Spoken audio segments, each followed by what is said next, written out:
So I guess for everybody just joining the stream or in either Max or Salt stream, I've had Salt on for this before, and Salt's very like end game focused. So we're doing a 2024 PvE subclass tier list. I think Max done these in the past as well as like, I mean, pretty much every Destiny YouTuber, but because so much has changed, I want to do an updated tier list, and I wanted to bring in obviously Salt, you know, 4 times world's first raider, very focused on like day one builds and things like that, and like day one viability, solo stuff. And then Mac, not to say you're not an endgame, like you're very endgame focused as well, but you also now appeal to like such a broader, like, here's some fun builds you can mess around with. You know, you appeal to both like the hardcore and the casual groups, I feel like, and can kind of I have slightly less than 4 world's first belts. Dude. I'm trying to remember how many world's first belts I have. It's tough to keep track of them sometimes, but I keep telling Salt, bro. I do a little less than 4. Between the 3 of us. We have 4. We have 4 belts between us, so it's like, that is true. You know. How are you guys feeling about PvE balance in general? Just like before we dive in, like, what are your overall thoughts on the current sandbox? I think it's probably better now than it was pre-final shape, because they did shake up a good bunch of things that needed to be shaked up. And it also feels like, while it's true that we still have like some crazy power creep on certain builds, it's more offensive power creep than defensive power creep for the most part, which I think is much healthier for the game. Like, I'd rather still hunt it as hard as a Goldie than be invincible. I think that's just better overall. It's also easier for the devs to like balance things around it compared to you can't kill the player. So I think overall they did like a bunch of good steps in the right direction. Yeah, I've been enjoying things a lot. I think I obviously love Prismatic. I will say for some of the classes, you know, the ones that begin with T, that I was hoping for a little bit more variety when it comes to different build options. Obviously, you know, we might be seeing some changes coming soon. I haven't seen them say anything specifically that gives me a lot of faith coming up, but I'm hoping that we have some more options for some of them. I know like the Well of Radiance nerf was probably the most significant subclass thing that happened when we transitioned into final shape aside from Prismatic, but I actually do enjoy that a lot just because of how much, I mean, obviously Prismatic Warlock is extremely powerful, but I think it gives people even more reasons to go and try out a lot of different Prismatic Warlock builds aside from defaulting to Solar Well of Radiance Warlock like we have been doing for the past 5 years. There's still places for it, especially with some new additions like Speaker's Sight and things of that nature. So like Salt said, there is a lot more variety, primarily because there's a lot less stuff that's just like kind of invincibility buttons for the entire team, which I think is nice. You had some damage resistance buffs that got nerfed a little bit, specifically Woven Mail, that also encourages you to try out some other stuff, some different means of survivability, and, you know, maybe even try out some more offensive builds. So I like where we're at a lot right now. Titans are struggling a lot for sure when it comes to variety, but hopefully that'll change as time goes on. And I agree with both of you a lot. I think the tough thing for me is, like, to your point, Titan doesn't have a lot of variety, but my god, is the consecration loop like is so super fun, crazy, like, very fun, insane. But yeah, like outside of that, I feel like Prismatic Titan is insanely strong in one area, and we'll get into it more, but like, yeah, to your point, very limited. I like the well nerf. I don't know, and I'll get into this more later, but I like, to your point, Salt, like a lot of the subclasses have become very offensive focused. Like Consecration Titan, in my opinion, is like the epitome of that, where you have to be cycling your abilities perfectly and maintaining Woven and like keeping your DR up at all times, or you'll just get like destroyed within a few seconds. So it's like you really have to master the gameplay loop. But then there's stuff like, for example, Song of Flame, in my opinion right now, and I'll get a lot of hate for this, I'm sure, is like unbelievably overtuned, especially coming off of a well nerf. It just makes, like, in my opinion, it makes well feel so bad, like comparatively, even though well still has a place, and I think it is balanced now. I think a lot of casual players will probably disagree with that. And then I think Prismatic Hunter as well is like probably has the most diversity of the 3, I would say, in terms of like, obviously like the still hunt stuff, but then you have, you know, the 1-2 punch builds. You have, you know, more like add clear focus 1-2 punch, but then also like the 1-2 punch damage builds as well that are like totally different, that focus on grapple meleeing. They did a really good job with Prismatic. My concern going into this tier list is like how many of the old subclasses are just like rendered not useless, but like, would you ever actually I'd say useless. I was thinking about this a little bit before, like, a half hour before we hopped in. Some of them are rendered useless. They are. Like there's no reason to use some of the old subclasses when you consider really that not. all of their strong pieces are on Prismatic. Why would you Yeah. not just use? I mean, I don't want to get into specifics because I think we'll talk about it when we get to each individual one. Yeah. But I'd say the main exception will be Solar because healing nades are still giga overtuned. So like, if you want 100%. them, you need to play Solar. But yeah, you got Healing Grenade, Ember of Empyrean. If you're using solar weapons, you get Infinite Restoration. If you have a lot of enemies to kill, like that's still juicing for sure. But if you guys have any specific subclass you want to start with, if one just jumps out to you right away, whether you want to use it as a talking point, as like this is an example that's completely useless, or one that's still really good, or one that maybe has niche use cases, feel free. Either one of you can start, except Prismatic. I kind of want to save those more towards the end. So Okay. To start, I'd be curious what you two think. Do you guys feel like there's any non-prismatic subclass that undeniably goes in S+? I think there's two. Okay. if you talk day ones, I think Solar Hunter is better than Prismatic Hunter because And of healing nade. And I totally agree with you. For survivability purposes, like when you're looking at boss DPS, Solar Hunter is going to do the same thing that Prismatic Hunter does for raid boss DPS, right? Because like Celestial Nighthawk, Golden Gun, that's the key piece there. You can use Still Hunt on either of them. But when you look at your survivability options, like Solar is going to clear Prismatic all day because of that Healing Grenade and that Healing Grenade alone. You couple that with the idea that you can go Ember of Empyrean if you're using a solar weapon, if you're using like Callus's Mini Tool or Zali's Bane or something like that, both which are very potent for ad clearing, which can keep that restoration buff going that you get from the Healing Grenade. I ended up switching in my day one run from Prismatic Hunter to Solar Hunter, and like just felt like it was so much better. So like I'm down to put Solar Hunter in S+ if you guys are. I totally agree with that. I think that's totally fair, personally. Cool. What goes into S++ though? Where's S++? I don't know. If we feel like we need to do that later on, we can. I'll put Solar Hunter at S+ for now. Okay. I agree with you though. Like, because you're basically just sacrificing a little bit of damage for just significantly better survivability. And like to both of your points, I swapped as well to just normal Solar Hunter off Prismatic. People will argue like, oh, well, you don't have, Devour, like what, I don't know, dude. There's just so many benefits to Solar because the fragments are so strong. They're amazing. To just extend Resto, it just, they're always going to be strong until, I guess, like, Restoration gets nerfed in some way or another. The trio of, like, Torches, Empyrean, and Benevolence is, like, really nice. Yep. And then you got, like, Ashes as well if you're going, like, Solar Warlock, I suppose, or if you're using Dragon's Breath or something like that. Just feels so nice. So would you guys, I mean, same exact argument goes to Well, then, essentially, except you get Resto ×2 on Well of Radiance, which is even stronger, and you can extend that. So what are your guys' thoughts on Well before I do place it? How are you feeling about the nerf overall? Do you feel like the DR/survivability is in a good spot for like the majority of the player base? Do you feel like it's still has a place, even though Song of Flames in the game? Like, where do you guys? I'm letting Salt take this one first. I can't. This is the Well of Radiance guy, #1 fan. I feel like it's been hard meta in GMs for years where it shouldn't have been, because you simply shouldn't have been able to like face tank GM enemies. And now it requires way smarter placements, but it shifted into a way more offensive playstyle, which I still think has its place. Like, and ironically, even on Witness Day 1, having the Well in the middle of the arena made the fight significantly easier because you both healed, and which could have saved you because maybe you were 1 HP from a laser, right? And also gave Radiant to everyone, so it serves the purpose of like giving Radiant to everyone, which, yes, Solar and Prismatic are meta, but it's still not guaranteed that like in a raid everyone will have Radiant, right? For whatever reason. Still heals a bit. You also still have healing nades. I mean, you can well skate, which I guess it's a bug, but it's in the game. You have Icarus Dash. The new it's like S+ because of the Well skate, dude.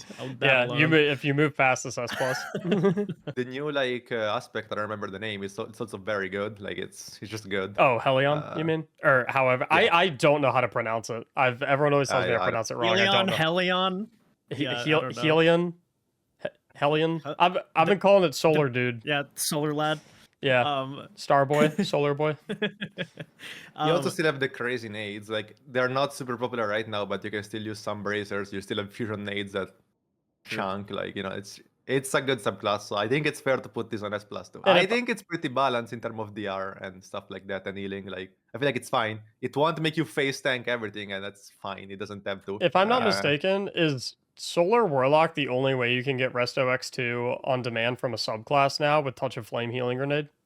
Correct. If you mean for a subclass, you can with like some exotics, but yeah. Right. That from the I subclass meant like itself, it's yeah. just Solar So I know like Warlock, Strongholds, for example, is the first thing that comes to mind. You can get Resto X2, but yeah, I'm fine with putting Well of Radiance in S plus as well.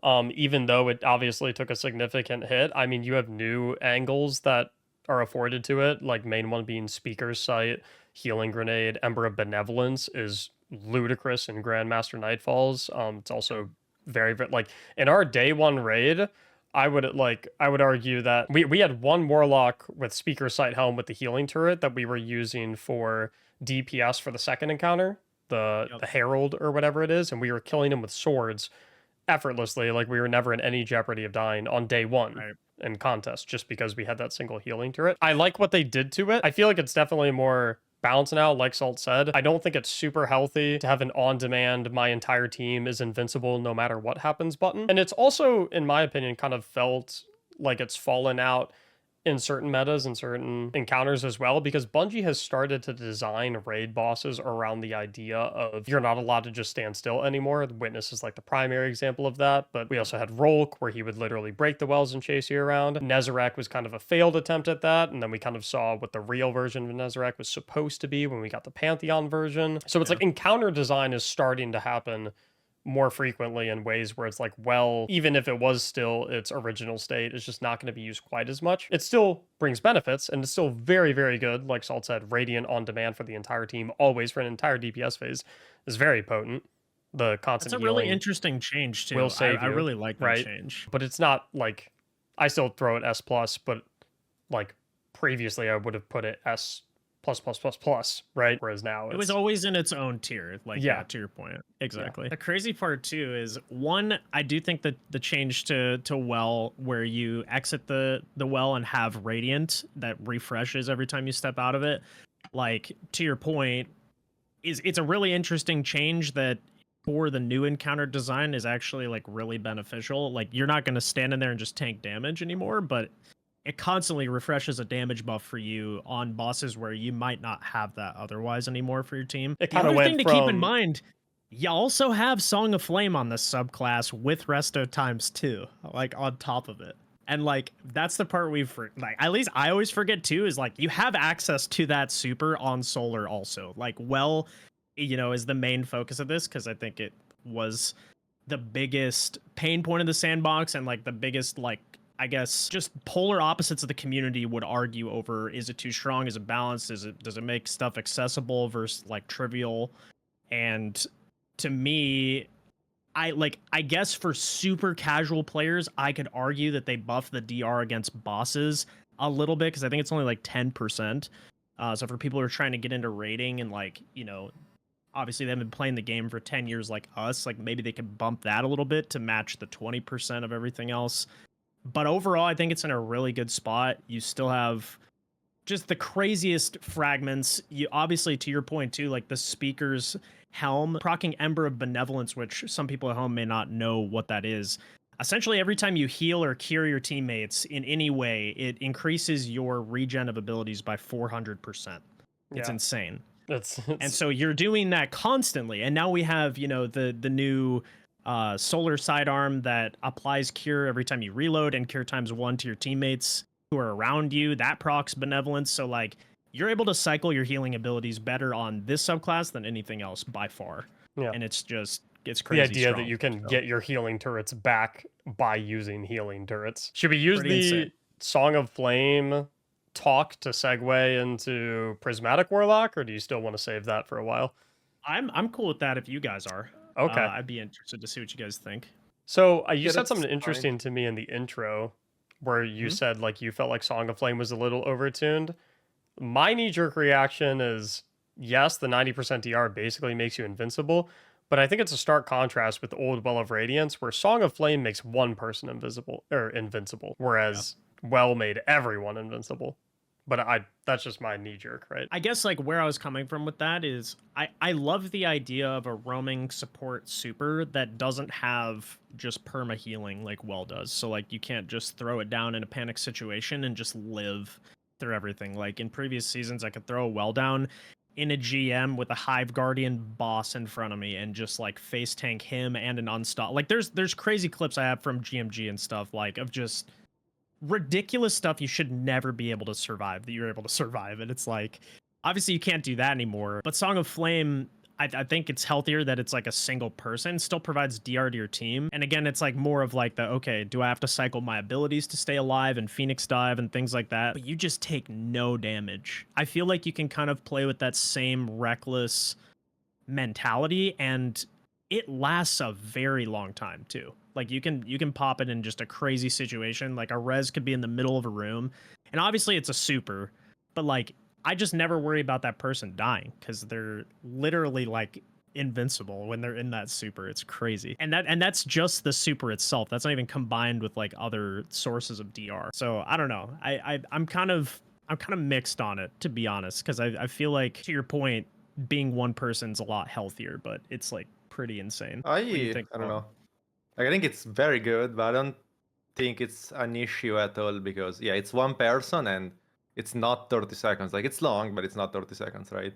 Right. And Yeah. I feel like the only issue with that super would be if you can, and maybe you can, I don't know, with some builds, get it back in like 20 seconds. Because at that point, if you're playing half the game in like super, then I could see the issue. But at that point, it'll just be like a cooldown kind of like problem. Because I feel like if you super and your super is good, like I don't see an issue with that. Like, have you It's tried dying pretty- in like a Solar Titan with Embers? That's probably way tankier than Song of Flame. I mean, and I'm not trying to like call for nerfs or anything, to be clear. I don't know. Dude, the sirens are going off.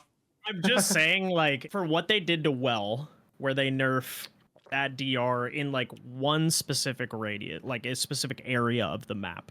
Now I can take that and roam around. Like, dude, I'm going in, like, all I'm saying is we were going against the Glassway boss, which used to be regarded as one of like the hardest GMs in the game. And we would take 2 Song of Flames in and literally just go face tank the boss at his feet and take 0 damage. Like we're just snap meleeing, throwing our grenade over and over again, Phoenix Dive, and you would just take no damage and then leave, and you'd health gate the I boss believe you.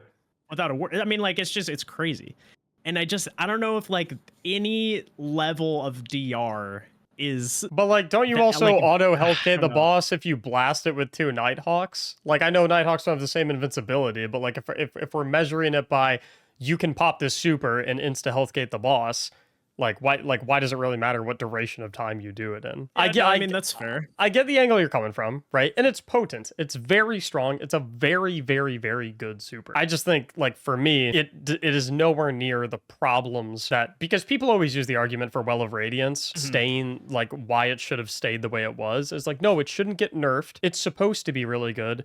It's a super. The counterpoint that people would have was like, okay, yeah, sure, but like nothing in any game should be so good that it makes your entire fire team invincible for 30 seconds. And I thought that was a fair criticism. I think a super making one person invincible or borderline invincible for 15 seconds is reasonable. It's very, very good, but I think it's reasonable. That's fair. That's fair. I'd be interested to see in the comments like what you guys think of the current balance of Song of Flame, and I'm sure I'll be in the minority like on that. I'm honestly surprised to hear Salt's take on that. We've 'cause always had like supers that made you invincible that were just single roaming supers. They've never even been good, honestly. They've been pretty mid usually. I don't know. Yeah. It's not new. The difference with this one is that yeah, you can shoot your weapons, but like where would be the situation where it's like broken? Because like in a DPS phase, I'm probably not popping a Song of Flame, right? I'd probably rather Night Oak. So I focus a lot on like grandmasters and things like that, and I think you're more focused on like day 1 rating and like solo Yeah, that's challenges fair. and things like that. In GMs, I will say Song of Flame completely trivializes 99.9% of GMs just in general. Like I'm watching people go through, they'll run either 2 consecrations and a Prismatic Titan with either Getaway Artist, or they'll run it with Speaker's Helm. And dude, like it's insane. Like you can't die.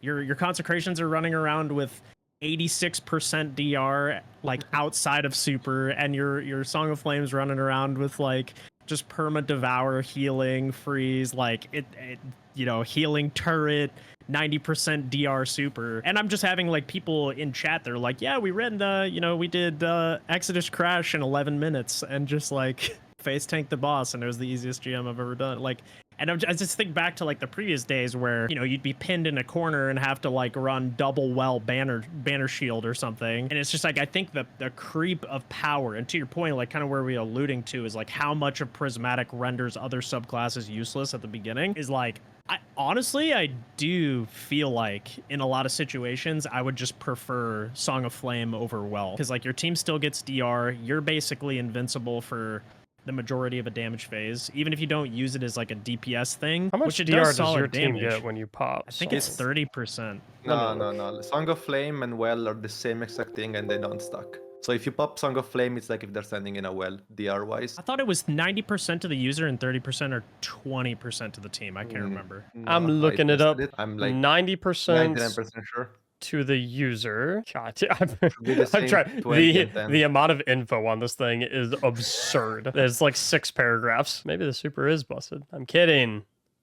Oh yeah, allies are granted 30% damage resistance. In terms of like giving this an actual rating, like do we all agree Prismatic Warlock is S+? I think in terms of flexibility, like, dude, you could take that in with because like we haven't even talked about artist. Yeah, we haven't even talked about let's Getaway talk about Artist, the rest of the Devour, subclass. Bleak Watcher. We haven't talked about like I Let's also talk think about some of that before we do. I also before think we do the I also ranking. think Prismatic the Transcendence on Warlock is also extremely strong. I feel like Prismatic Warlock is top of the charts, right? You have so many options too, right? Especially in this season with Expanding Abyss. You've got the Nova Bomb angle, you've got the Song of Flame angle, you've got the Devour Solar Dude angle, you've got the Devour Bleak Watcher angle. You have so many Prismatic fragments, you can pretty much always come up with it. One of my favorite parts of Prismatic, I don't know if you guys agree with this, at least for GMs especially, I think the Facet of Solitude, which is where you sever enemies when you rapidly land precision hits on them, is so good. And that's the strongest fragment in the game. Like yeah, okay, so we do agree. Yeah, because like I feel like it doesn't get talked about enough because like one, not only every single thing you see, it's like you're always going to be shooting enemies in the face. So it's just it automatically happens in the background. Not only do you cut all of their damage by 40%, but you also like auto-generate a tangle off of them. And so if your Prismatic build utilizes tangles in any capacity, especially considering we've got Threaded Blast on the artifact this season, if you're using like the Call Sidearm, which a lot of people are using, it's a nuclear bomb if you shoot it with it. Like I think for me, Prismatic Warlock is S+ tier. It's got so much going for it. Maybe it's not S tier specifically when it comes to like day one rating or when it comes to like boss TPS, but like in terms of survivability, in terms of GMs, in terms of like pretty much like all places of the game, I think it's so strong. Yeah, I mean it's crazy. I don't know. Like, I mean, dude, we even were just using on the first boss of Salvation's Edge, we were just going in and like we just have one person pop Song of Flame for DR. Like they're just spamming their abilities on the boss, which does solid damage, lasts like 15-20 seconds. And they're just constantly curing you with Phoenix Dive. So, and because you have so much DR, like you just are living. Yeah. And they can pair with Speaker's Side Helmet, and now you don't need a well. You're just constantly being healed by a turret. You're constantly being cured by a Phoenix Dive, and it's doing solid damage at the same time. I don't know. It just offers so much versatility. Like in GMs, when I'm using that, I feel so powerful on multiple different builds. That's the cool part about it. It's really fun too. Like it feels good to play. What would you say, Salt? Because I don't know if you have like as much. Have you played with it as much as you've used like Well or other Prismatic classes so far? Not really, no. Like I haven't played with Prismatic Warlock too much. I mean, I've seen what it can do though. I would be fine with putting it in S+ probably. Like, let's go. I don't know. To me, it's a no-brainer in my opinion. Even in a raid, I don't think it's troll. I don't know. But does Prismatic Warlock have healing nades or no? It does, but it's ×1 resto, I believe. Well, right, because you can't run touch of flame. If it has healing nades, then yes, it can go S+. It does already. Should we just put everything else in S+ and call it a day? I mean, yeah, I think every class S+, and yeah. I mean, every subclass deals damage. Every subclass kills enemies. Like that's S+ as far as I'm concerned. Here's an interesting one. I'll change pace a little bit. Yeah. With all the changes to Stasis that they did with like frost armor, increasing the damage of various supers, shatter damage, etc., has that moved the needle on stasis at all for you guys? I mean, the thing is, you just play Prismatic. Like, yeah, it's made Stasis better, but you probably Yep. still don't play Stasis. I was gonna say the same exact thing. Every single, like the best pieces of all of the Stasis subclasses also exist on Prismatic. So there's no reason to ever play the Stasis subclasses when you can just use the good parts of the Stasis subclasses on Prismatic and then use the Prismatic aspects and fragments and alternate grenades and melee abilities that are significantly better than the options that you have on Stasis. Like, for example, if you look at Stasis Hunter, the arguments are, okay, Silence and Squall is a good super now because it got buffed, and then you also have like the Renewal Grasp's Dustfield grenade angle. But you can run both of those things on Prismatic Hunter, and then you have better melee options, better aspect options, better fragment options, and you have Prismatic, or Transcendence, rather. Sorry. So But where I mean, would I'll you put it put- on B because you can Shatter Skate. You know what? That's fair. Actually, you know what? That's fair. I was gonna put it in C for That's shatter so skating alone. It cope. goes up to B. That's so cool. It is. And I love shatter skating. I do. We're raising it a whole tier because it can shatter All right, skate. no. On a real note, yeah, I think it's C. Just, and it's not even because the subclass is bad and you can't like go through content with it. It's just like if you're using it, you're either free to play, which is fine. Like you might not have Prismatic, but Prismatic Hunter just does everything that Stasis Hunter does, but way more versatile and better. So One of my favorite things to talk about, like when you're talking about like deciding a build or something, is opportunity cost. Because people will, when you say a subclass is not particularly good or a build's not great, people will always say, well, what do you mean? It can do all these things. And like when you're evaluating a subclass, you're not necessarily looking exclusively at all of the things that it does. You're looking at what it does and how those things stack up to the other options that you could put into those same exact slots, right? Yep. So it's like you said, yeah, Stasis Hunter does a lot of cool stuff. Without a doubt, there's some Stasis fragments that are good that you don't have access to on Prismatic. But if you're going to say, oh, Stasis Hunter is so good, it has such good freezing, it has all the slowing, it has the DR, you have to have that conversation in the context of, are those things good or better than the things that Prismatic Hunter does? Which I think a lot of YouTube commenters, like, no offense to the people watching, like a lot of YouTube commenters miss that exact chain of logic. Is right. Like, we can't look at these in a vacuum as much as we want to. We can't. We're not saying the subclass itself is bad and you can't go through and beat content with it. Of course you can. It's just like, what are you giving up by using that? Exactly what you said, like the opportunity cost relative to other subclasses. And specifically in this case, like you can get the exact same benefits, but just plus more diversity, which has never been a thing before. So this is kind of uncharted territory for like tier lists, because this is like a brand new discussion of like, okay, well now we have these subclasses that combine all of the best elements of what we enjoyed previously. So yeah, it's kind of a tough thing to say. What about you, Salt? What do you think about, let's go with Banner of War Titan. I mean, this one is weird because rating wise, like, you know, day one, you're not going to use it, but for many other things, it's still very good. It's tough to place it because it's still the best at certain niche things. Like if you need to DPS a boss solo in like some weird challenge, it's probably the highest DPS in the game, right? Instead of Hunter, now it's stylish on Prismatic. Yeah, but that's way too inconsistent, right? I mean, sometimes it can work, but guaranteeing like an invis proc on a tether kill, it's like weird.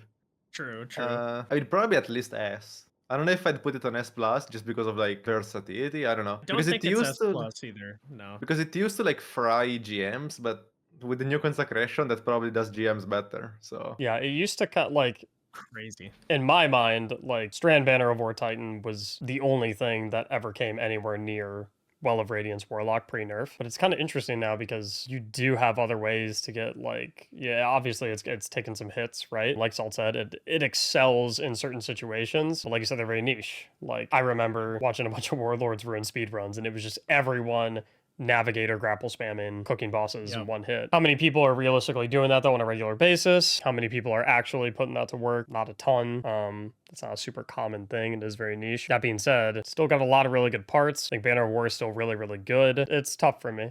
I kind of flow. I definitely don't think it's S plus either. I kind of hover between S and A. I lean a little bit more towards S personally. I think A is like a bit too low. Like it's still broken. It's just like exactly a bit less versatile. Yeah, A is too low in my opinion. Because like I played it a bit. Like you actually have to use like 2 brain cells when you play it because it gives only 5 seconds of woven on orbs instead of 10. So you actually have to like look at your screen. As unlike opposed to having the before. monitor off previously. Yeah, and then they also made it very clunky with the fact that you can't grapple then shot in a melee. It doesn't even matter against a boss, but for just general play, it's annoying. They also added the They- universal cooldowns on things like hands-on mods and things like that, so you can't just like constantly create it. But I don't think that's ever really an issue. If you Yeah. play How long living No. lasts. if you play Strand or Solar Titan, you must have triple ends on, so you don't have the cooldown anyways. But the tangle also doesn't last forever now, which again doesn't really matter in many scenarios, but it's still a nerf. Like it definitely got hit a bit. Like it's still an incredibly good subclass. It's just not. It's not the best at everything. It only excels at certain things, and I wouldn't say it excels at day one raids. It didn't even before nerf. I don't think it did. Especially Right. after nerfs, I don't think it does. Yeah. I have a question.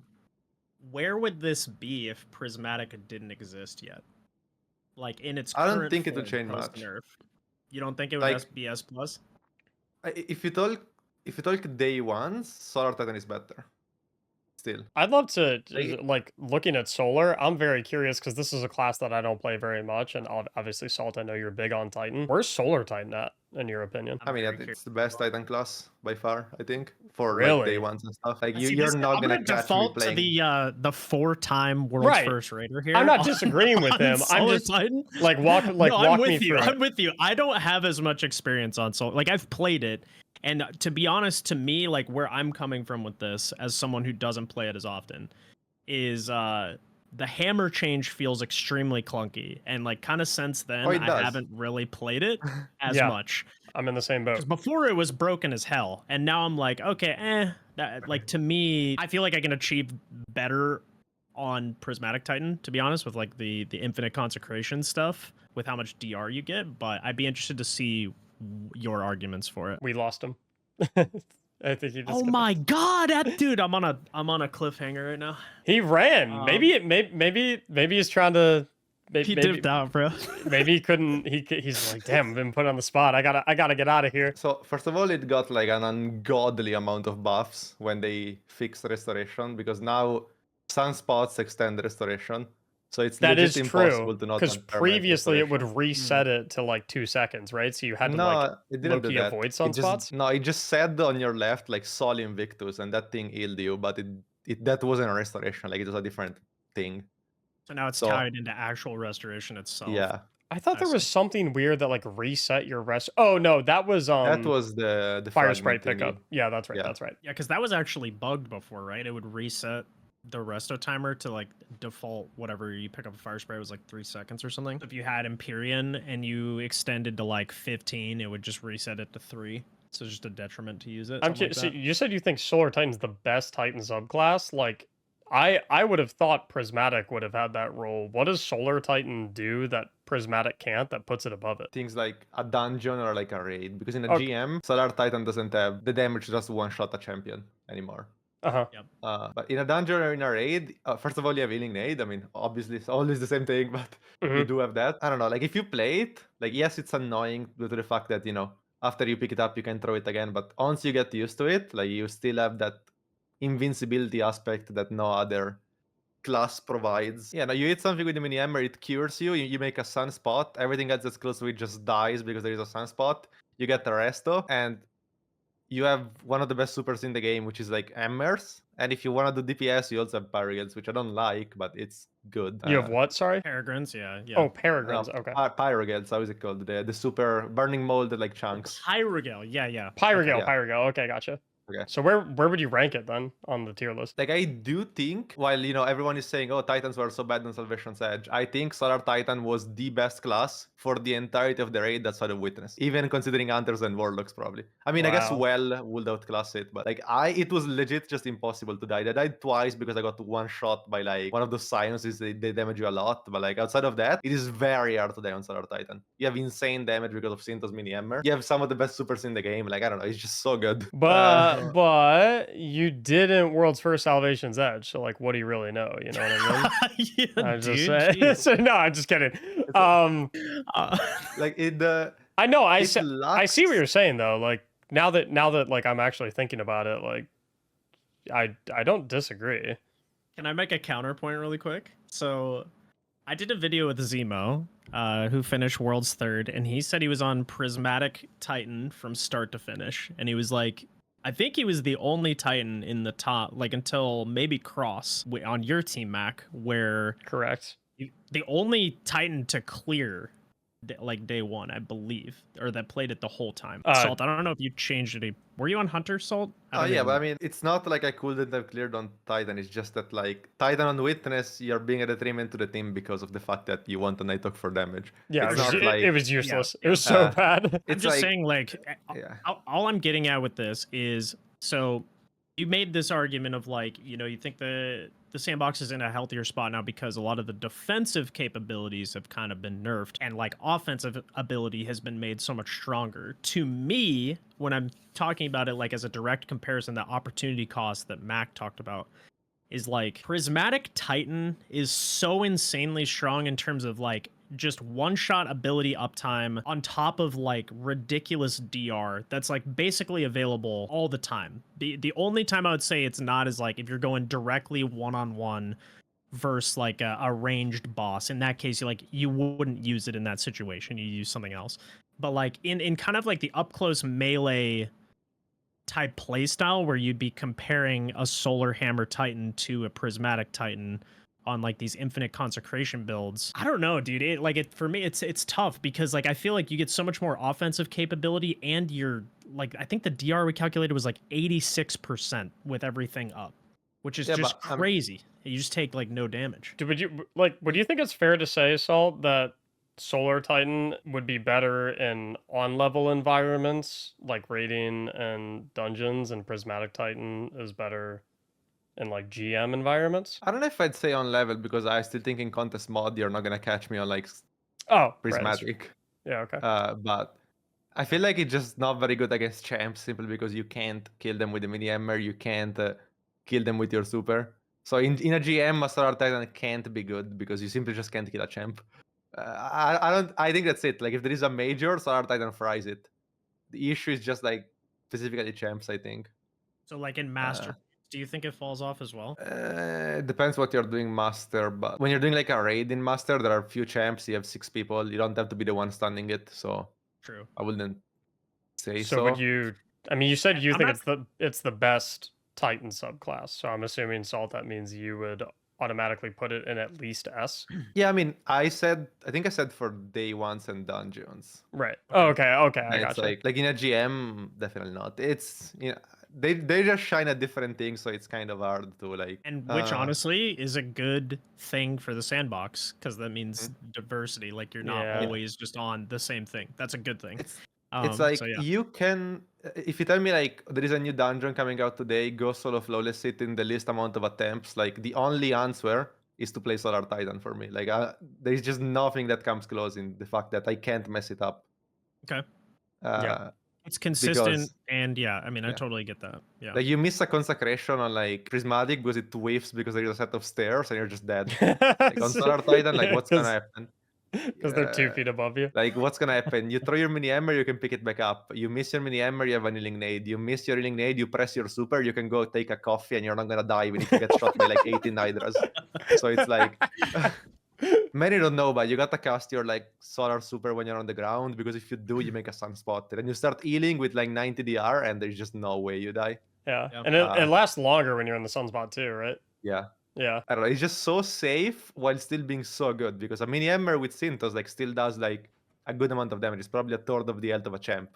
You just don't have like a way to stun the champ with the subclass itself, right? Right. Yeah. I don't know. I'm convinced.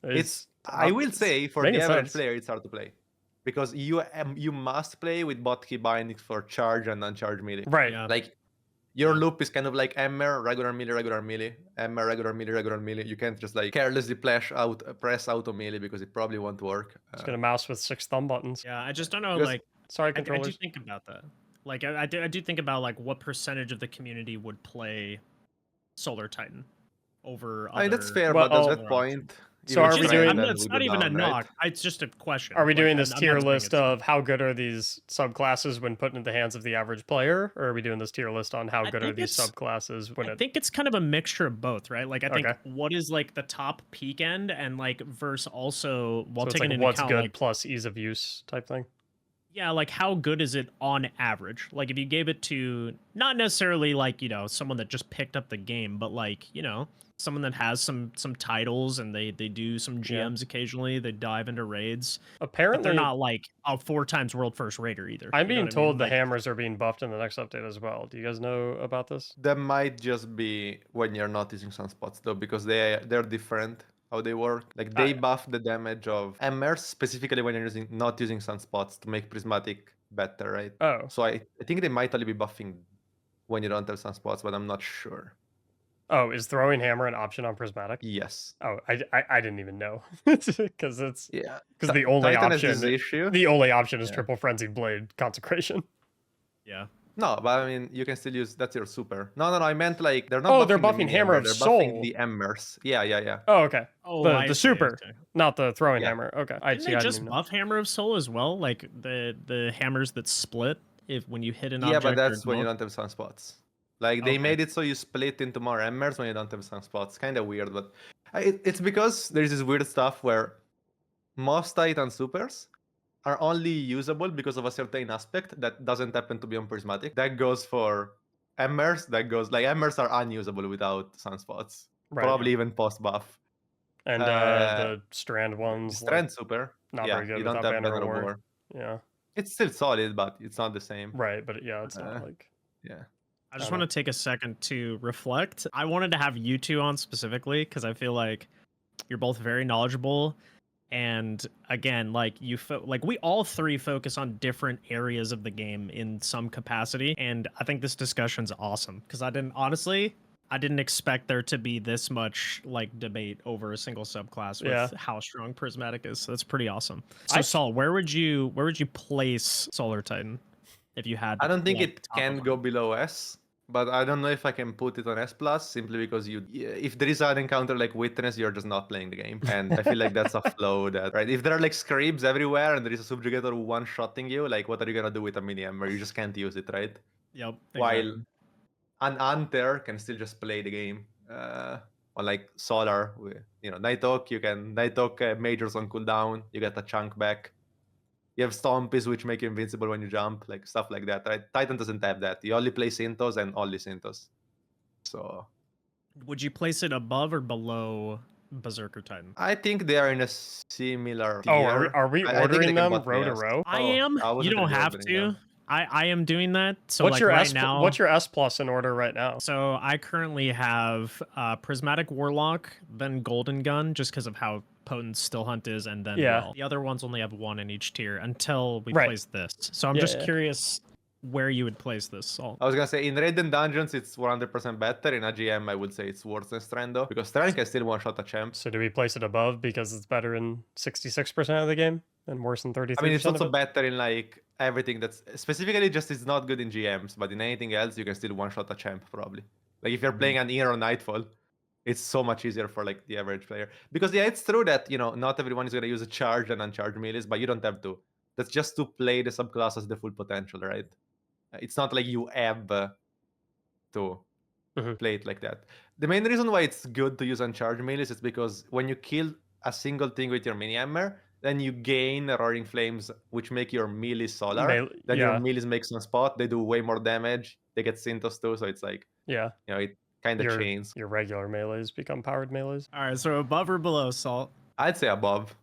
Okay. I will defer to you on that because you have much more Likewise. experience Yeah, I'm not in a. that. I'll So, play. Yeah, I will. I'd be lying if I told you I've equipped Solar Titan since the final shape patch. I can Same. tell you, like when we got past Verity, because we weren't sure about even bringing a Titan, right? Uh-huh. Like before the raid came out, I was like, oh shit, and I bought the campaign skip on my Hunter because I was like, still Hunter is actually broken, I might have to play. Right. and so it's like, we weren't even sure about running a Titan, and after like clearing Verity, I was like, I'm so glad we at least had one Titan because it made that clear like such a joke playing Solar and Fair being enough. the one that like we had someone on Div and I was like, okay, whoever is on Div, stay on the same side as me on Herald because it doesn't matter. Like, I can just one shot everything with the mini hammer, right? Yeah. It's like.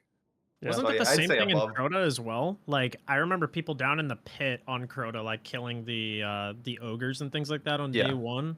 Like Solar Titan was just obliterating that entire area by itself, and I think that was also post nerf. So, But yeah, to be fair, they disabled Banner of War for Crota Day 1, so you didn't even have the other option. true. I still wouldn't have used it, but I'm just saying. Yeah. Where do you guys want to go next? We haven't done Void or Arc yet. So is there one of those that speaks to you guys like that you want to cover right now? Can I relentlessly defend Void Hunter? Sure. I do think it's S. I think it's so strong. But I've always been like, I've always been an Omnioculus fanboy. But I genuinely do believe in the strength of it, especially with Echo of Starvation. I think Invis is so. I don't want to say busted because, like, you know, I not busted in a manner of like, I think it needs to be nerfed. I think it's so strong. Obviously, doesn't have as big of a role in like day one rating. So I know Salt probably isn't gonna think it's and I do mean, agree. it does. I don't think it's Like, as Depends on the valuable. boss. Yeah, it depends on the boss, depends on the encounter. Like, for example, like a place that I really loved it, and there's probably other situations that I loved it in, but like Caretaker in day one, I really liked it because it made it super easy. Because like in day one in contest, it was like that was pretty brutal, and it made it super easy to do the stunning because if you had ad spawn on you or something like that, or if you got in a sticky position, like you had a really easy out.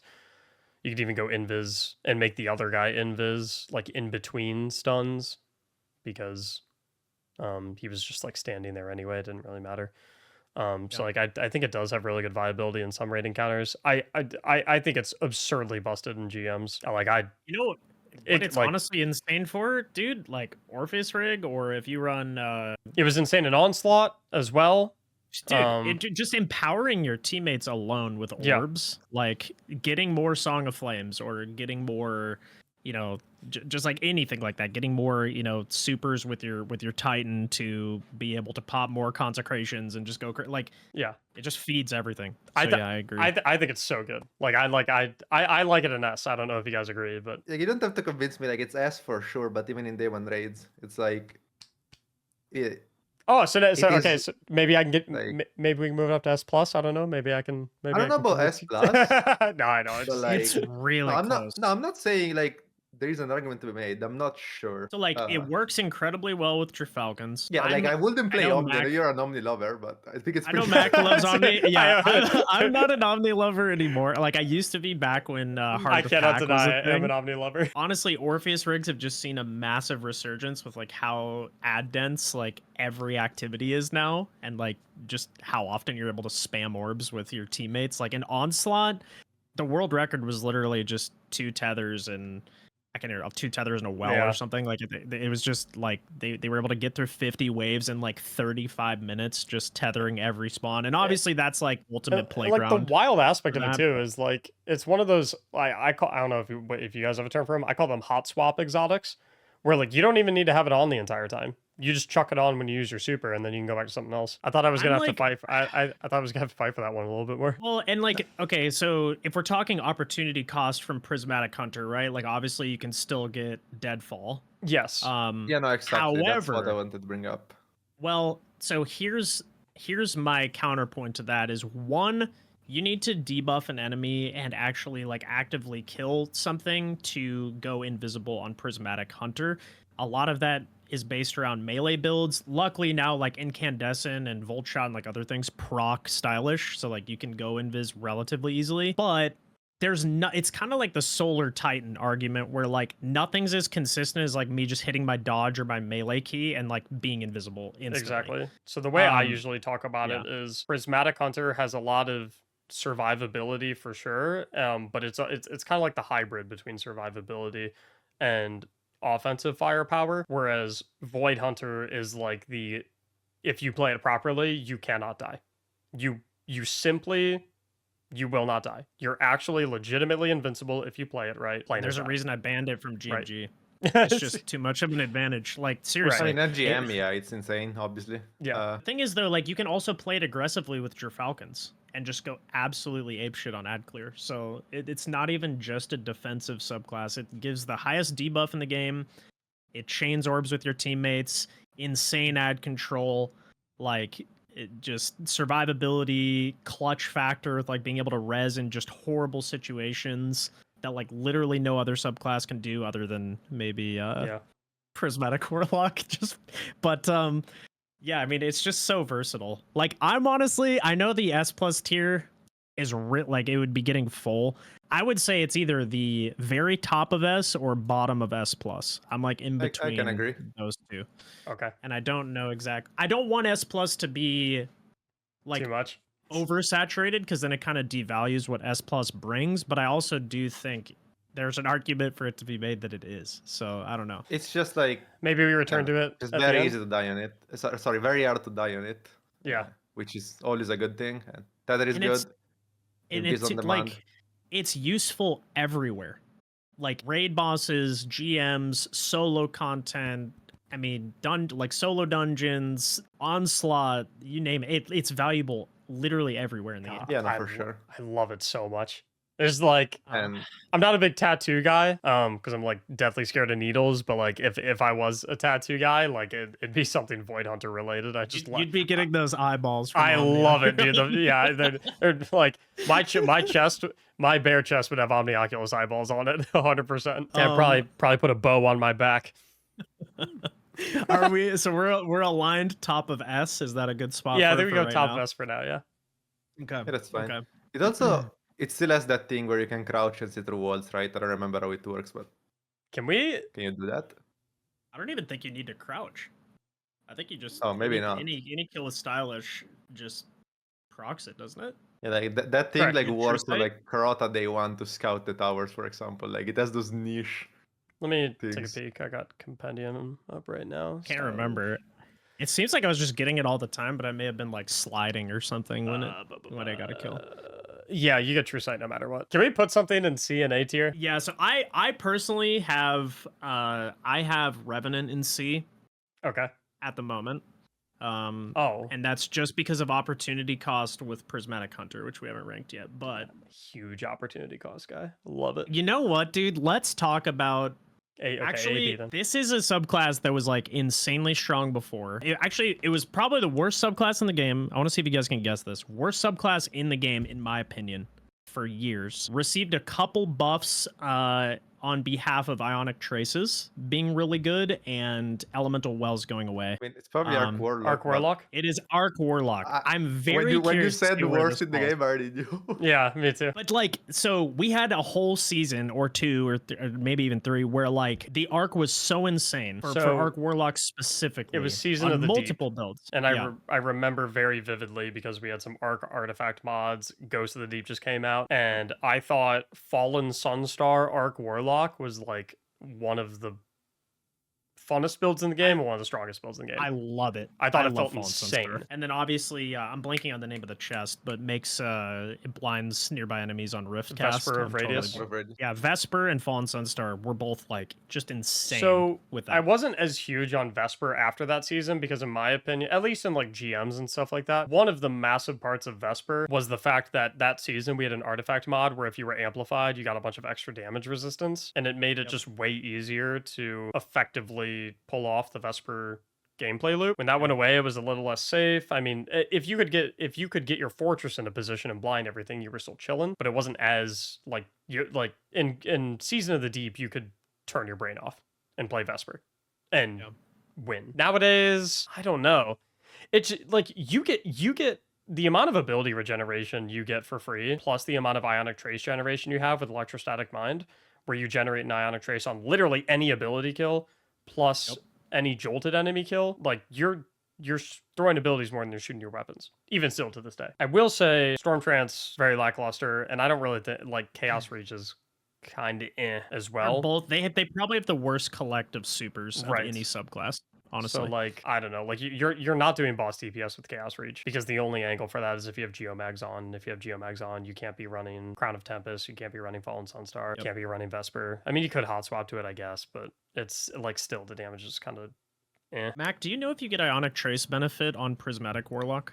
I can't remember because I haven't built into that yet. What do you mean when you say Ionic Trace benefit? Like regen and things like that? Or is it more you just get the Arc Soul and people just run Getaway Artist because like it's not generating Ionic Traces for like crazy ability regen, is it? Yeah, I don't even know how you would generate Ionic Traces on Arc Warlock, to be honest. So Pulse Nades typically. It's like any jolted kill will generate an Ionic Trace and are you sure? Yeah. I'm not talking on Transcendent, like on Prismatic. I'm talking about on normal Arc. Oh. Well, I'm just asking if there's something relatively similar on Prismatic Warlock that can do. I think there's like same-ish thing. I think there's one fragment that can generate Ionic Traces occasionally. Someone said Facet of Awakening. Okay, let me look at that. Yeah, scoring 3 elemental kills within a short period of time or a super kill spawns an elemental matching. Spawns an element matching elemental pickup. So like if you're in Awakening, I guess, plus a Storm Grenade or an Arc Weapon, then I guess you would be. But like, I don't think it's that good on Prismatic. I think Ionic Traces are kind of nothing on Prismatic personally. So Arc still has that benefit. I guess I'm getting at like what is the opportunity cost of switching off from Prismatic? I see. That doesn't sound like that is one. Yeah, so that's good. Electrostatic Mind is insane. It's an insanely strong aspect. I'm trying to find it. I think Pulse Nades are also one of the best grenades in the game, period, after the buff too. Arc ability kills and kills against enemies by Arc elemental debuffs, so Jolt or Blind, create an Ionic Trace. And you get amplified when you pick up Ionic Traces, which if we're raiding in this current season, that procs Galvanic Armor, so you're basically free 30% DR always. And then I always like running Arc Soul along with that, because free Arc Soul for your entire fire team. A lot of people would always tell me that Getaway Artist was good on Arc Warlock, and I would always say it was one of the most useless exotics because the sentient Getaway Artist Arc Soul that you got for eating your grenade, you had a Arc Soul with the same damage and the same fire rate when you were amplified on Arc Warlock. Yep. And not only could, like with Getaway Artist, you have to sacrifice your grenade to get the Arc Soul, plus only you get it. If you run the Arc Soul aspect, you don't have to sacrifice anything. Yes, you put your Rift down to get it, but like you're going to be putting your Rift down anyway. You also get the benefits of the Rift, plus you're allowed to use your grenade, plus you're allowed to use a different exotic armor piece, such as Fallen Sunstar or Crown of Tempest, which juices your ability regeneration. Plus, your allies can get your Arc Soul. Yep. So it's like I've always thought Arc Warlock is very, very, very, very, very strong, minus the super. If they had a better super, lets it down, dude. Yeah. If they had like if they had like a one and done super that did genuinely really good damage, I think it'd be one of the best subclasses in the game. I do still think it's like very viable. It's just I don't know. Like obviously there's stronger stuff now, but it's still a very strong subclass. And I just want to clarify because I always get this every time I'm talking about it, and I'm even seeing some people in my chat tell me the Getaway Arc Soul is not better than the Aspect Arc Soul. Like it's not. It doesn't do more like if you have the Aspect Arc Soul with Amplified, it is the exact same fire rate and the exact same damage as Getaway Artist Arc Soul. I actually didn't know that. Yeah. So that's good to know.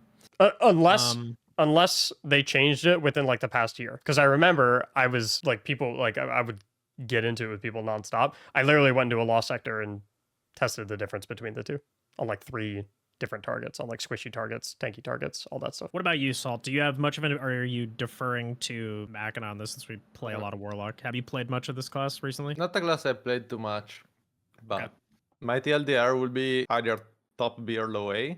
Like it's good, but it's not. Right. I think so too. Yeah. I like low A for it. Close to like other things. I don't know. Like it's not close to S at all, right? Obviously. No. No, I don't think so. If it had genuinely good supers, then it would be in that conversation. The supers are just too bad.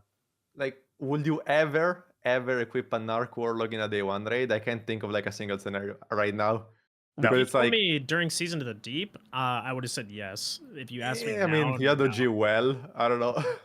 I mean, true. I get just more ad clear focus stuff because it was like insane in its prime. Like honestly, the Fallen Sunstar stuff, dude. I remember we were running, I think it was Disgraced, and dude, you could just single-handedly lock down like in that whole, you know, the opening room, dude. It was ridiculous what you could do with just ability spamming Jolt and it's very ugly. it's crazy. It's a very ugly. is. It's a very I hate ugly it. helmet, but It really is it bangs. awful. But it's so good. Yeah, I'd probably say, oh man, during its peak, I would have probably had it in S. But I definitely don't think it's S anymore. I think it'd be like either, like you said, low A or high B. I like low A for it at the moment. I'm gonna take a different angle here. So this is one that I think is gonna be very controversial because I think there's niches where it's insane and it's always been consistent. Where would you guys put Void Titan? I was gonna put it in C at the current moment. Definitely not C. Really? You can still play the same good old like oil build. Like it's not bad. It's just worse because they nerf the armor mods. Kind of Oh, I like kill guess- your regen, but Yeah, when I think Void Titan, all I think of is the bubble angle, and for the bubble angle, I put it in C. But I guess So yeah, I mean, okay, so like bubble is borderline useless. I agree. right. But the yeah. aspect that makes volatile is very, very good. Is that That is very controlled good. demolition? Yeah, that heals your whole team anytime there is a volatile explosion. Like that's actually very good. So you're just thinking for like that, I don't a think it can go below B. like a Hoyle, Twilight Arsenal, controlled demolition, offensive Yeah, bulwark angle. it's playable. You can. Yeah. Or do you like swap the Bastion sound over aspect. bulwark? It depends, kind of up to you. And the issue with Bastion is that it just nukes your class ability regen, right? Right. Otherwise, it would probably be better. Yeah. Yeah, I don't know. I guess probably offensive bulwark, and then you need to run a fragment to get overshield somehow. Like the one that on your red bar you get an overshield, maybe. You have starvation as well. Like I always think starvation is so strong. I think it's such a strong fragment. Yeah, I mean it's tough to not run that. Yeah. I think Like honestly, if you're flying in a dungeon solo, would Yeah. you feel safer and more efficient on an Arc Warlock or on a Void Titan? Because I think I'll feel better on a Void Titan. I don't know though. I'm also Titan main, so maybe I'm biased. yeah.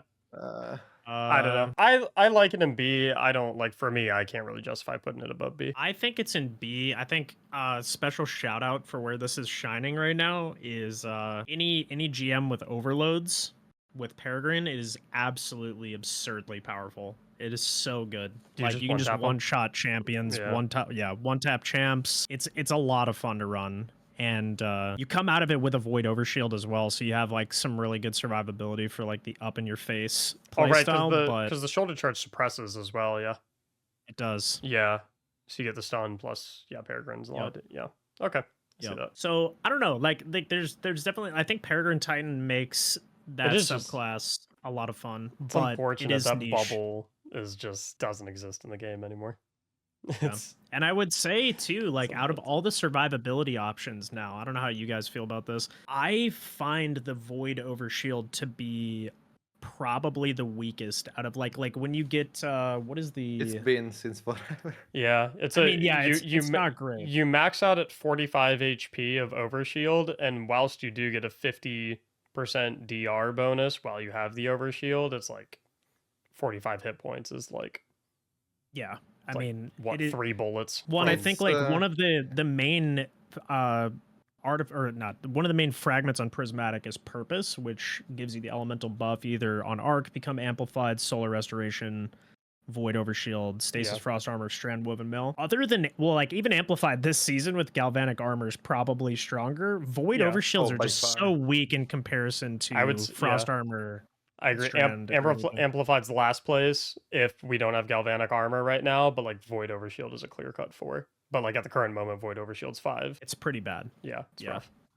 So that's like, and honestly on Prismatic, that I lean away from the Axis sometimes because I'm like, dude, I would rather Have Blade either Fury be for getting Woven. Restoration, Blade Fury for Woven, and just refunding your consecrations constantly. So like I lean that's away fair. from the Axis a lot. Yeah, Purpose is a really interesting fragment in how it's like really changes up your build decisions. It does. I agree. It's like really majorly. weird where you're like, in some cases, I care more about my super selection, not for the actual super, but because of what elemental buff it'll give me on orb pickup. Like it's kind of funky, but it's like that's how it plays out. Because like in most It is. situations, like your neutral game is going to be prioritized a little bit more than your super that lasts for 20 seconds every 5 minutes.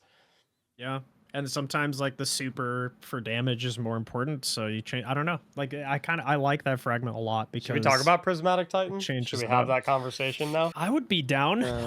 Where did we want to place Void Titan? Are we going B with that? I had it in B. Are you comfortable I with that, have Salt? bought that and Arc Warlock in B at the moment. So Okay.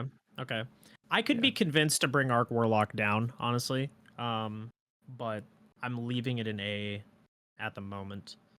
I don't know though, dude. They're pretty similar on their current, like in their current form, because I feel like Arc Warlock would only really be used in GMs for like Jolt and I don't know. just going crazy. I I'm kinda have mixed on that. I have Arc Warlock in A like definitively because of Galvanic at the current moment.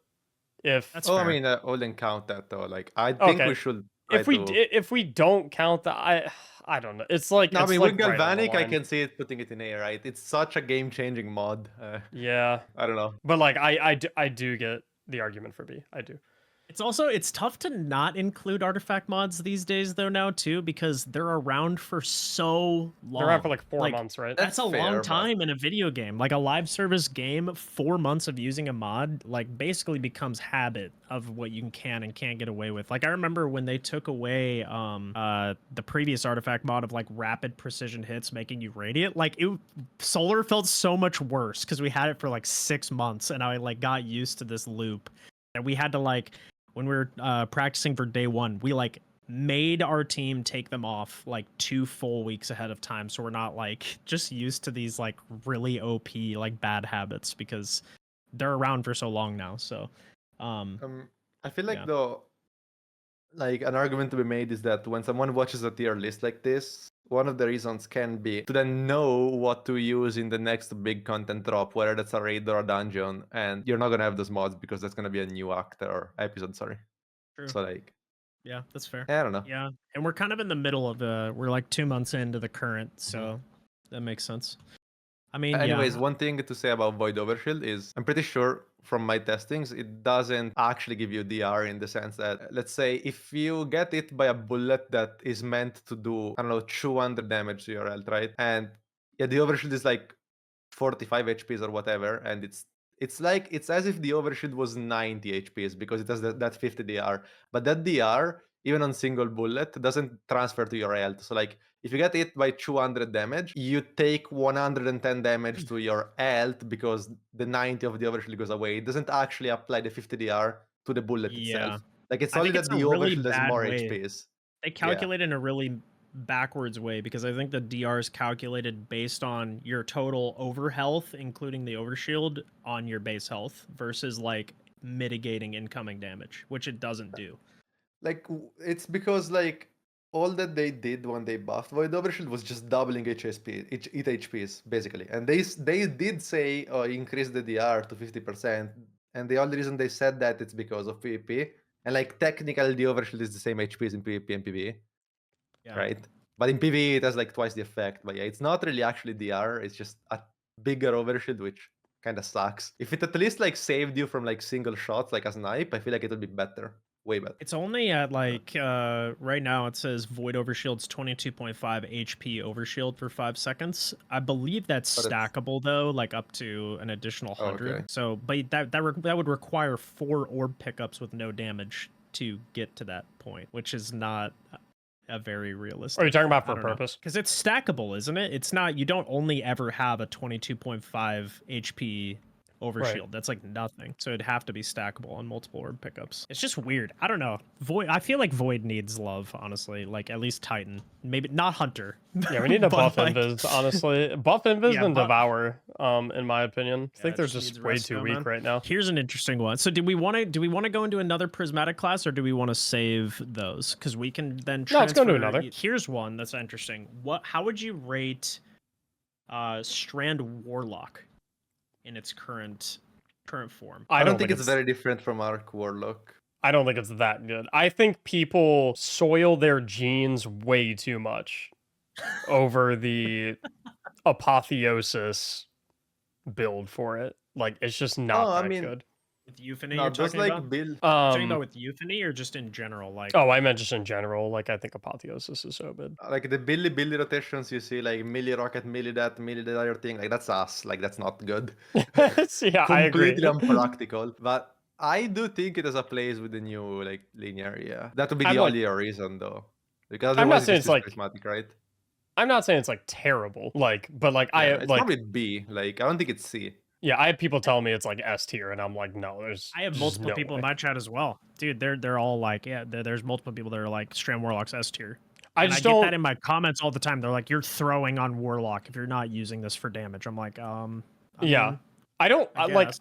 I don't know where these. I don't know where these narratives are coming from. That it's like top tier damage. I mean, Well, I just the think- damage testing videos where Is it- they hit it- like is- a perfect rotation, which is just not gonna happen ever in the game. Is it because every Uh, season someone goes into Grasp of Avarice on the ogre and like rips a damage rotate that like does one good damage rotation, and then everyone thinks it's like the greatest thing ever? I mean, Needlestorm does do a lot of damage, and like I understand. Also, there's like the grenade reload fragment. I don't know, dude. It's tough because like now you have Nova Bomb, which does so much damage and is literally Yeah. like you throw it and forget it. I just think And you don't have to put in any effort for like very marginal difference in damage. I think it's A at best. Like I'd put it above Arc Warlock. But like I think there's like for me there's no world where it's S. I just don't see that. Cross loved it in in Pantheon, bro. He ran that constantly. He loved it. Yeah. I don't know. I don't think though, it's dude. above arc. You don't I think don't it's think above so Arc either. Warlock either? No, I don't know. It's I just like suspend is unusable now. Like no, not unusable, but it's bad. They nerfed it like way too much. The Yeah. super is like not bad, but the super will just be better on prismatic because of Star Eaters. Like yes, you have the fragment that buffs your threadlings, but I don't think that makes up for it. I think it has too many flows. Like the reloads on the fragment are literally just like a funny DPS video thing. Like they're not practical and they don't even increase your total. It's just a DPS thing, which never matters really. something I always Unless you're try doing to something super niche. like because Just suck on Strand Warlock then, because it's amazing. I can't take any My more bad. slander. Boys, thoughts?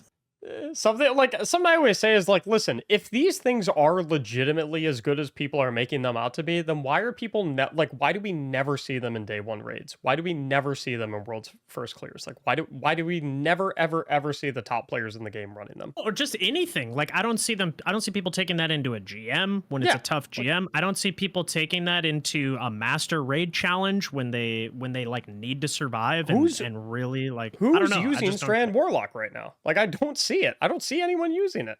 It's not there. I mean, I get the Euphony build is cool. I think that's a really cool niche that it has. And honestly, on Prismatic Warlock, it's relatively bad comparatively to just running it actually on Strand. For sure. So I understand that argument for it, and I recognize that, but it's just it's niche. And Nova Bomb now with Star Eaters is so insanely good. And now I know you have to play Dual Destiny or defend the Pale Heart to get that, but like Yeah. it's Pale so Heart. insanely strong for such little effort that it's like a very marginal difference, and it doesn't lock you into a specific weapon either to be good. I am down with putting it in A. Like I think it's good to clarify. Like even though we're roasting it right now, not to say that it's a terrible subclass, but we're roasting it like against the allegations that it's objectively S tier.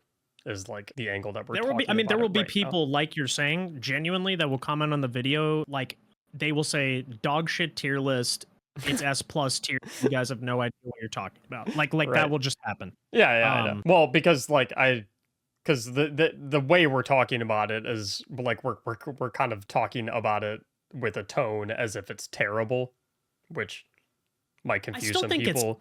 Yeah, Might totally. confuse some people as to why we're putting it in an A tier, but like we're talking about it in a tone of that manner because we're kind of like saying like, listen, chill with the S tier. It's not quite there. I like it in A tier. Like I think it's it has A. merits, right? I think I really like I think Spirit of Swarmer or whatever it is terrible. I think the actual Swarmer's boots are pretty nice. Like Yeah. Weavewalk has applications, Mindspun Invocation has applications. It like for that Euphony build, like you said, niche but solid. It has its places, but like it's not meta defining. People aren't gravitating to this over Invis Hunter or over Prismatic Warlock or over other stuff. I do think, though, an interesting argument to be made would be that if people were not on Prismatic Warlock or well over it, like Solar Warlock, that they would more likely be on Needlestorm than they would be Arc Warlock at the moment. I agree. Because there's more current niche for it.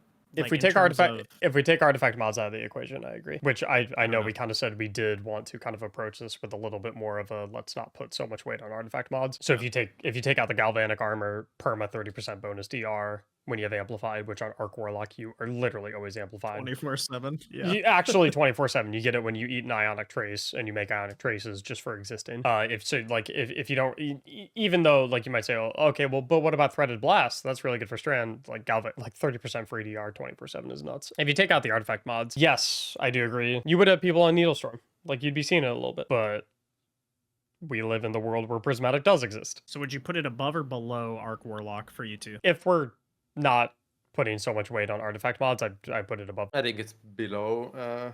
I think they're close, but they're both so niche. Oh, dude, it's so tough. Because, like, honestly, the suspend stuff with Swarmers is pretty good as well when you consume, and you can run that with, like, Necrotics and, like, do that whole thing. Or you can do Necrotic, you can do Swarmers. Like, there's a lot of, like, versatility with it, to be fair. And it's pretty good in neutral game, but I don't know, dude. Strand I've never Warlock been a got huge a big enjoyer nerf of it. too. Like did. The 5 seconds of Woven, it's also on Strand Warlock. It's not more 10 seconds. I Yeah, feel like true. that's super important to consider. It's like... That's tough. They're like neck and neck. I can't really decide. flip a I'm coin. opting out. Yeah, Yeah, you I'm can flip a opting coin. out of the choice, dude. Okay. Let's go. What about Stasis Warlock? I think it is immediately C tier because of Yeah, the C. opportunity cost from Yep. Prismatic Warlock. I agree. It offers nothing anymore. Because Stasis Warlock is Bleak Watcher. You have that on Prismatic. The melee for Stasis Warlock is terrible. The super for Stasis Warlock is terrible. You get better supers on Prismatic. You get Devour. You get like just insane interactions with Getaway Artist. Like, I don't know. It's just crazy, dude. Yeah. Which is a shame. Because like it is the but, idea I mean, of like the idea of like the control ice mage is sick. Like, that is genuinely like the prime example of what we were talking about at the beginning of the video of like, are certain subclasses dead because of Prismatic? Yep. This is like prime example A of like, I know there would be some Timmy in the comments that'll be like, okay, yeah, this is still my favorite thing. But Yeah. like, this does not get used anymore because Prismatic Warlock exists. And Yep. if you're using it, like, you haven't tried Prismatic Warlock because it's just a better version of the same thing. But yeah, I mean- I think that's all that needs to be said. That was a Honestly, quick unless one. Salt, you have more to add. I will divide it in C even before Prismatic came out because I don't think the tourists have ever been good.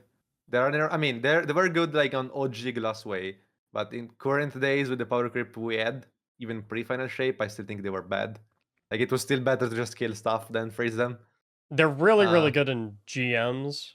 Especially Last year though, like I don't know. I've always thought I'd they were really good struggle in to GMs put it in because, B. especially if it's an overload GM, because it just auto stuns any overload. I do agree. Well, Any like I dungeon mean- or raid content, the turrets are kind of useless because it's just like just kill the stuff. I guess that was a newer addition. Yeah, I can see the point on overloads, but like for a while they weren't even able to stun that, right? When did they add that? Yeah. I don't know. honest, I don't know exactly what the timeline is on slow pretty can now recent, I stun think. overloads. It's more than like a year and a half ago. It's been around for a while. Yeah, Maybe. I think it was the launch I of mean, Lightfall is when you could. Even still, it's just like you run into the same argument of like going defensive versus offensive. And even then, you were in the year of Arc where like Arc Warlock was absolutely insane. Mhm. You were in the year of competing with Well in its prime. Like, I don't know.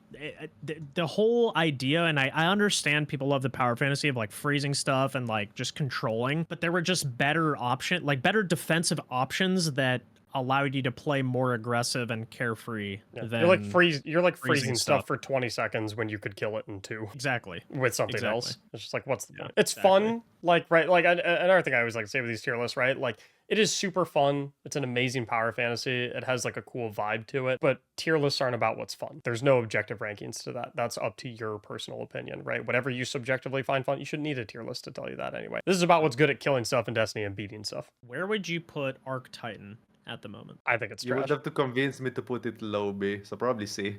Yeah. I think Thunder Crush is awful.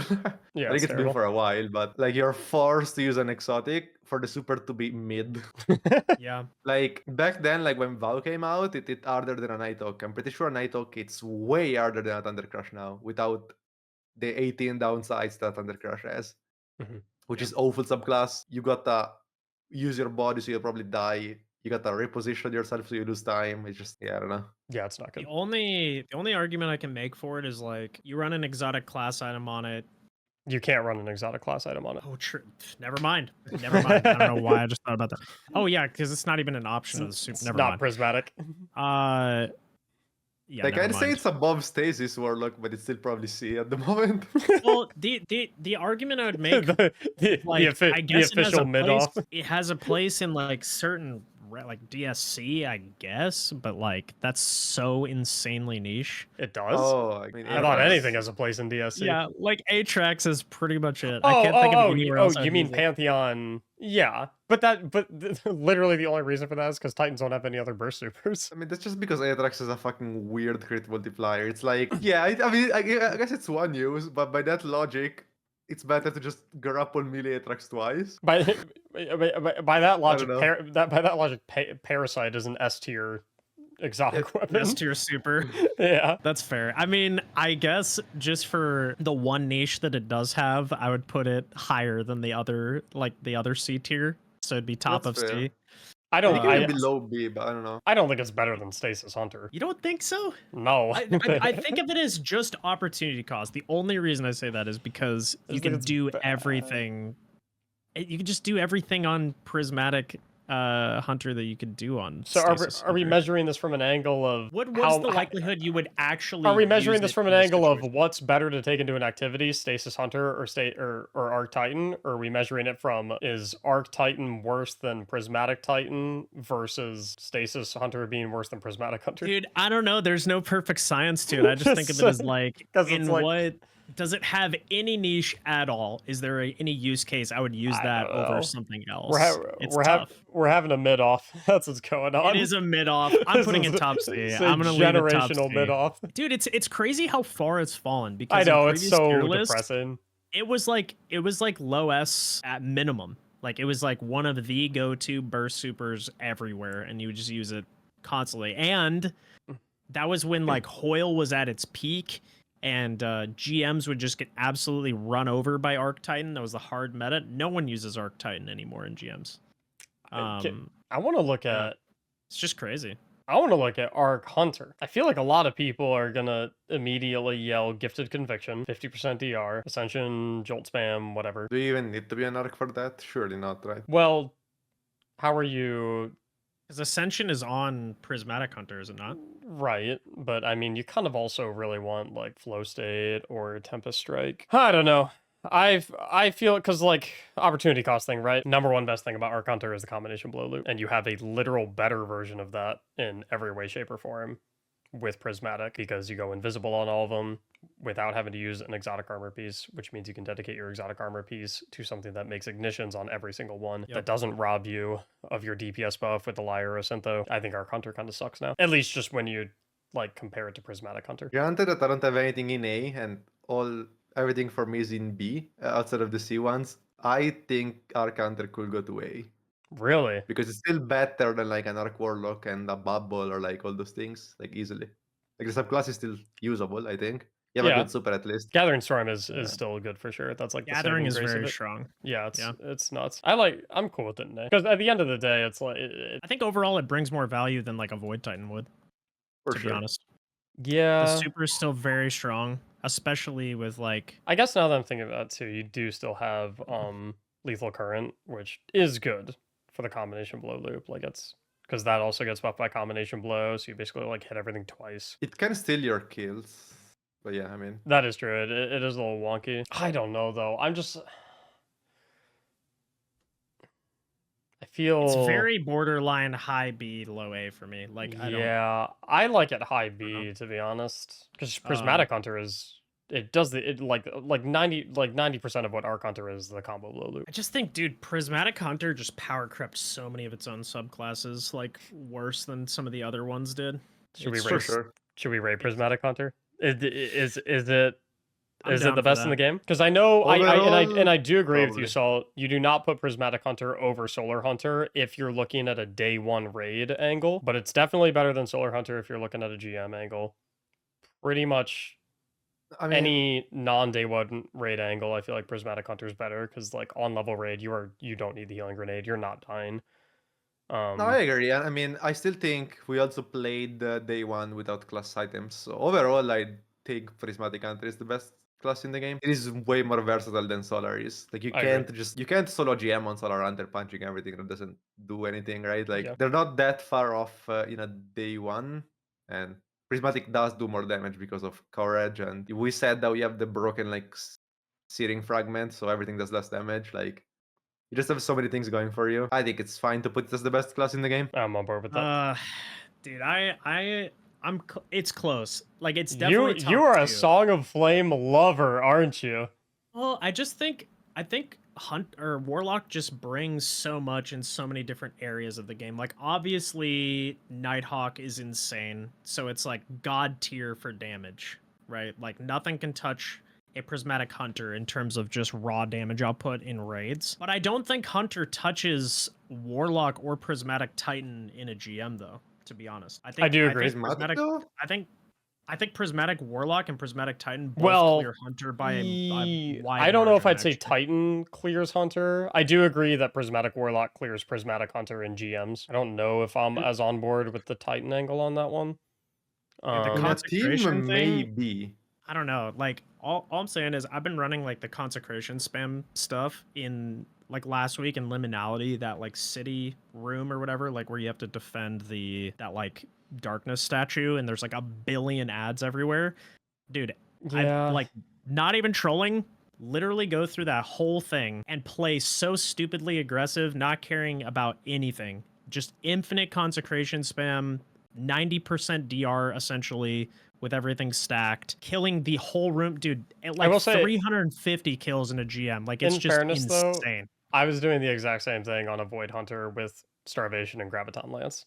So it's like, I'm not saying Yeah. it's not potent, but it's like, it is. There were a lot of squishy ads mean- in that room. And so if you had anything that healed you on kills, you could kind of do that with a lot of stuff. And I'm not saying that Hunter's not the best class in the game. I'm playing devil's advocate a little bit. No, I like gotcha. right now, if you go Prismatic Titan and you look at like GM speedruns, for example, I think 11 of the 12 GMs run multiple Consecration Titans for world record, which is pretty insane.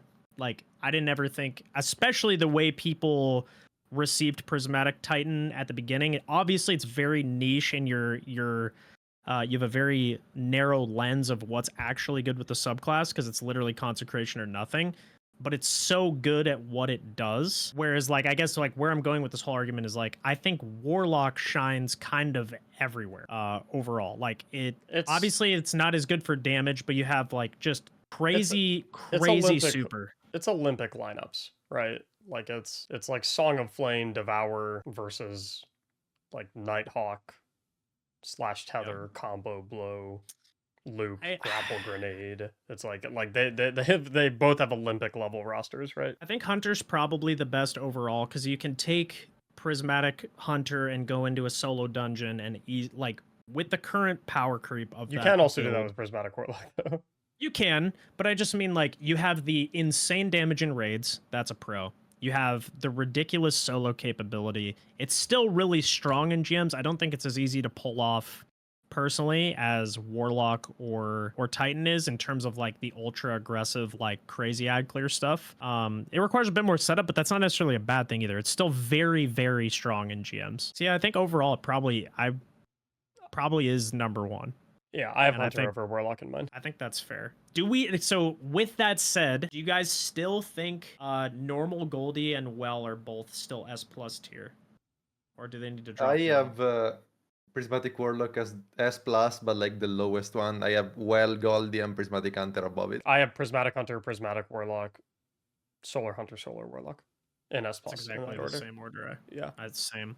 It's weird though, because like I don't know though. I think should be reserved for such a small portion, but They really are all that good, though. If they're that good, they're that good. Now that I'm looking at it, like, I don't know. I'm kind of inclined.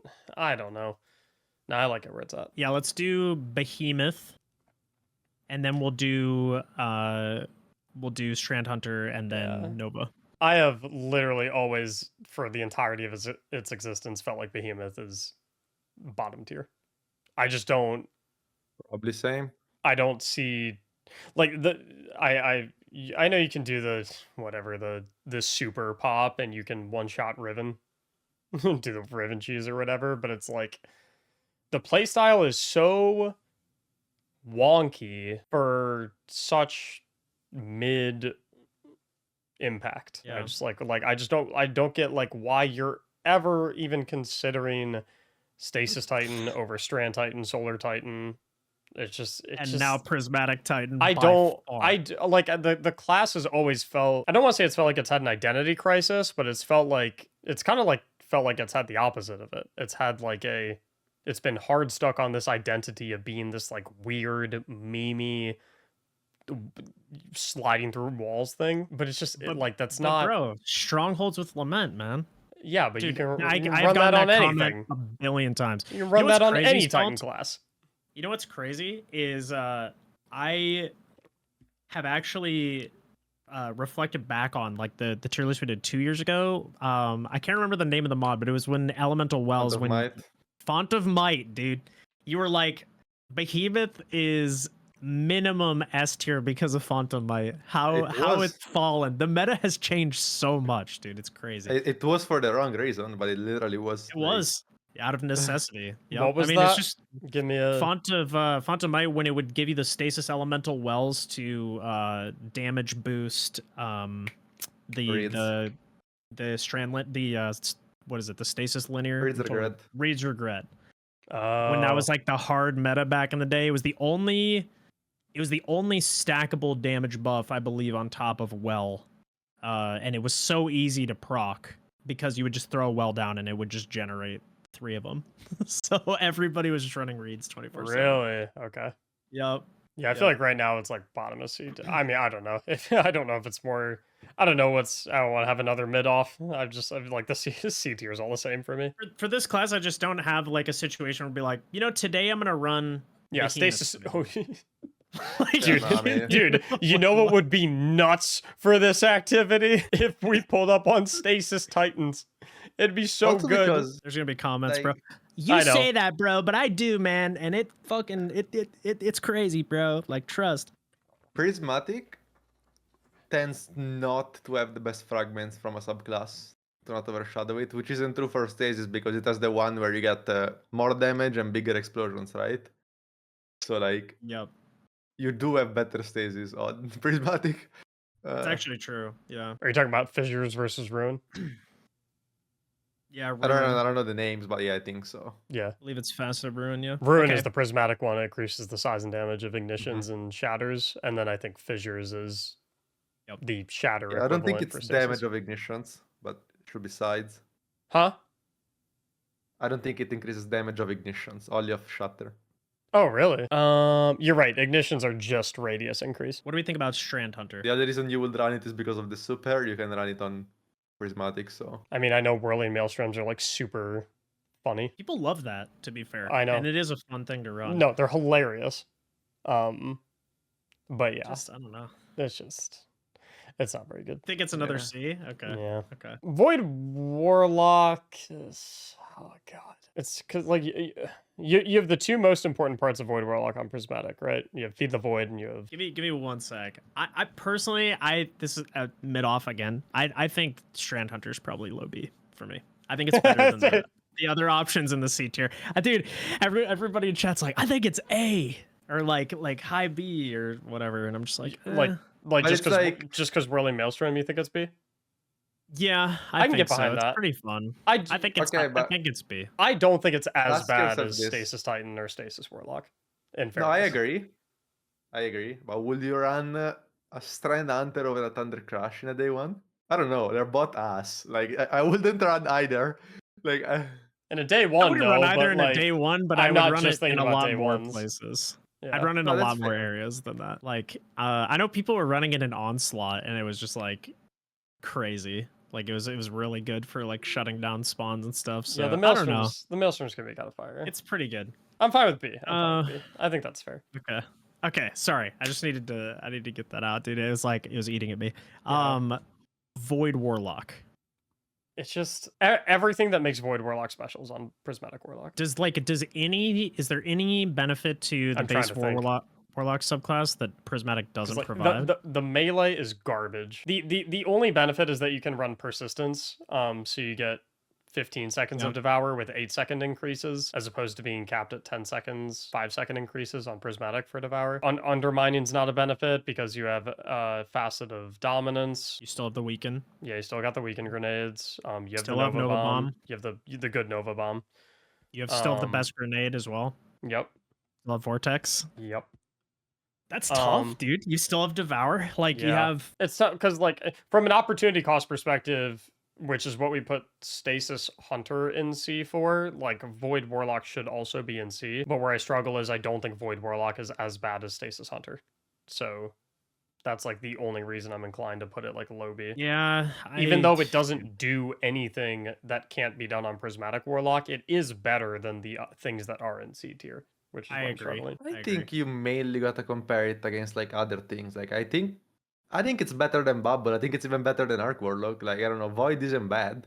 Right, but Well, it's especially now like- that Nova Bomb's been buffed too, because Nova was an absolute joke Yeah. of a super as well, but now it's actually not bad.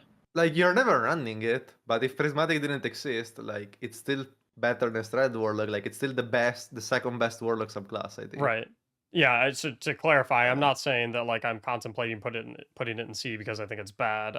Because like a big rationale that we've had for placing a lot of these is like the availability of their strong components on Prismatic, kind of rendering them useless. You do have to factor that majorly, in my opinion. Right. I So think it's it'd like- be a disservice to the list if you didn't. I do because- agree. yeah. It's somewhere in B, because even though it's been rendered borderline as useless as things like Stasis Hunter by the introduction of Prismatic, I don't think it's anywhere near as useless as something like You Stasis can run it on Hunter. its own and have it still be strong. But at whereas the the same other ones are time, like, it's tough because, like, yes, I do believe it's better than Arc Warlock. I believe it's better than Void Titan. But at the same time, Void Titan and Arc Hunter do things that can't be done on other subclasses, and Void Warlock cannot say the same thing. I mean, the Child of the Old Gods is unique, right? Oh, that is true. Okay. And it's not even bad. Like, Hey, fair game.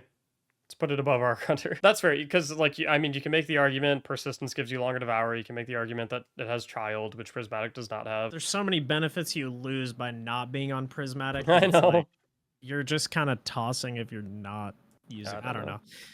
All the best aspects of Void Warlock that you're realistically using are on Prismatic Warlock. I'm just sick of having and that's mid-offs. just how it is. Like, it's still a really good subclass, but that, I think the ranking of it being low B for me is strictly off of Prismatic does opportunity cost everything. and something else existing that you can gain those exact same benefits somewhere else. Like, you're not missing anything by running Prismatic Warlock over Void Warlock, whereas like you can't do those same things on Arc Warlock or on Arc Hunter, for example, or even Strand Warlock. Like, they all have a unique aspect to their kit that you can't get in Prismatic as efficiently.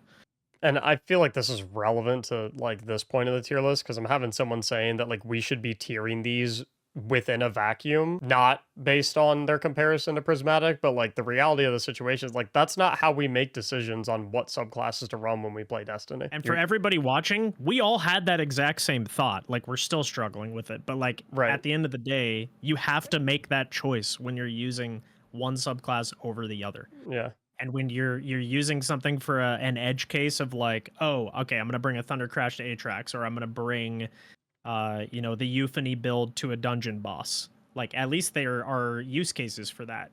Where are you using Void Titan where you're not using Prismatic, or excuse me, where are you using Void Warlock where you're not using Prismatic Warlock? Yeah, just literally nowhere. I struggle to identify a single place in the game where that would be the case. Prismatic Titan, the final one. Yeah.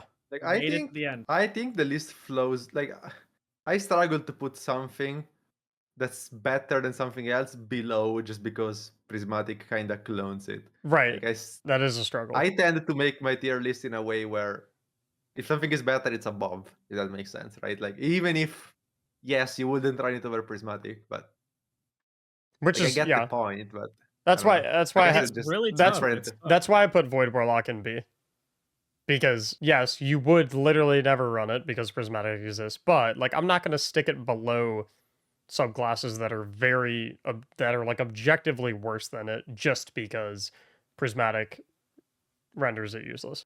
Dude, it's tough. There's no right answer. The A B tier is pretty fluid in my opinion. I do think Strand Hunter is probably the worst of that whole group though, by a pretty Prismatic good margin. Titan's tough. I'm gonna be honest, and if this wasn't abundantly clear, I am a Strand Titan enjoyer, and one argument I would make for it is that they've already put out feedback, the Bungie team themselves, that they recognize the feedback around Prismatic Titan, and that they're going to be buffing it.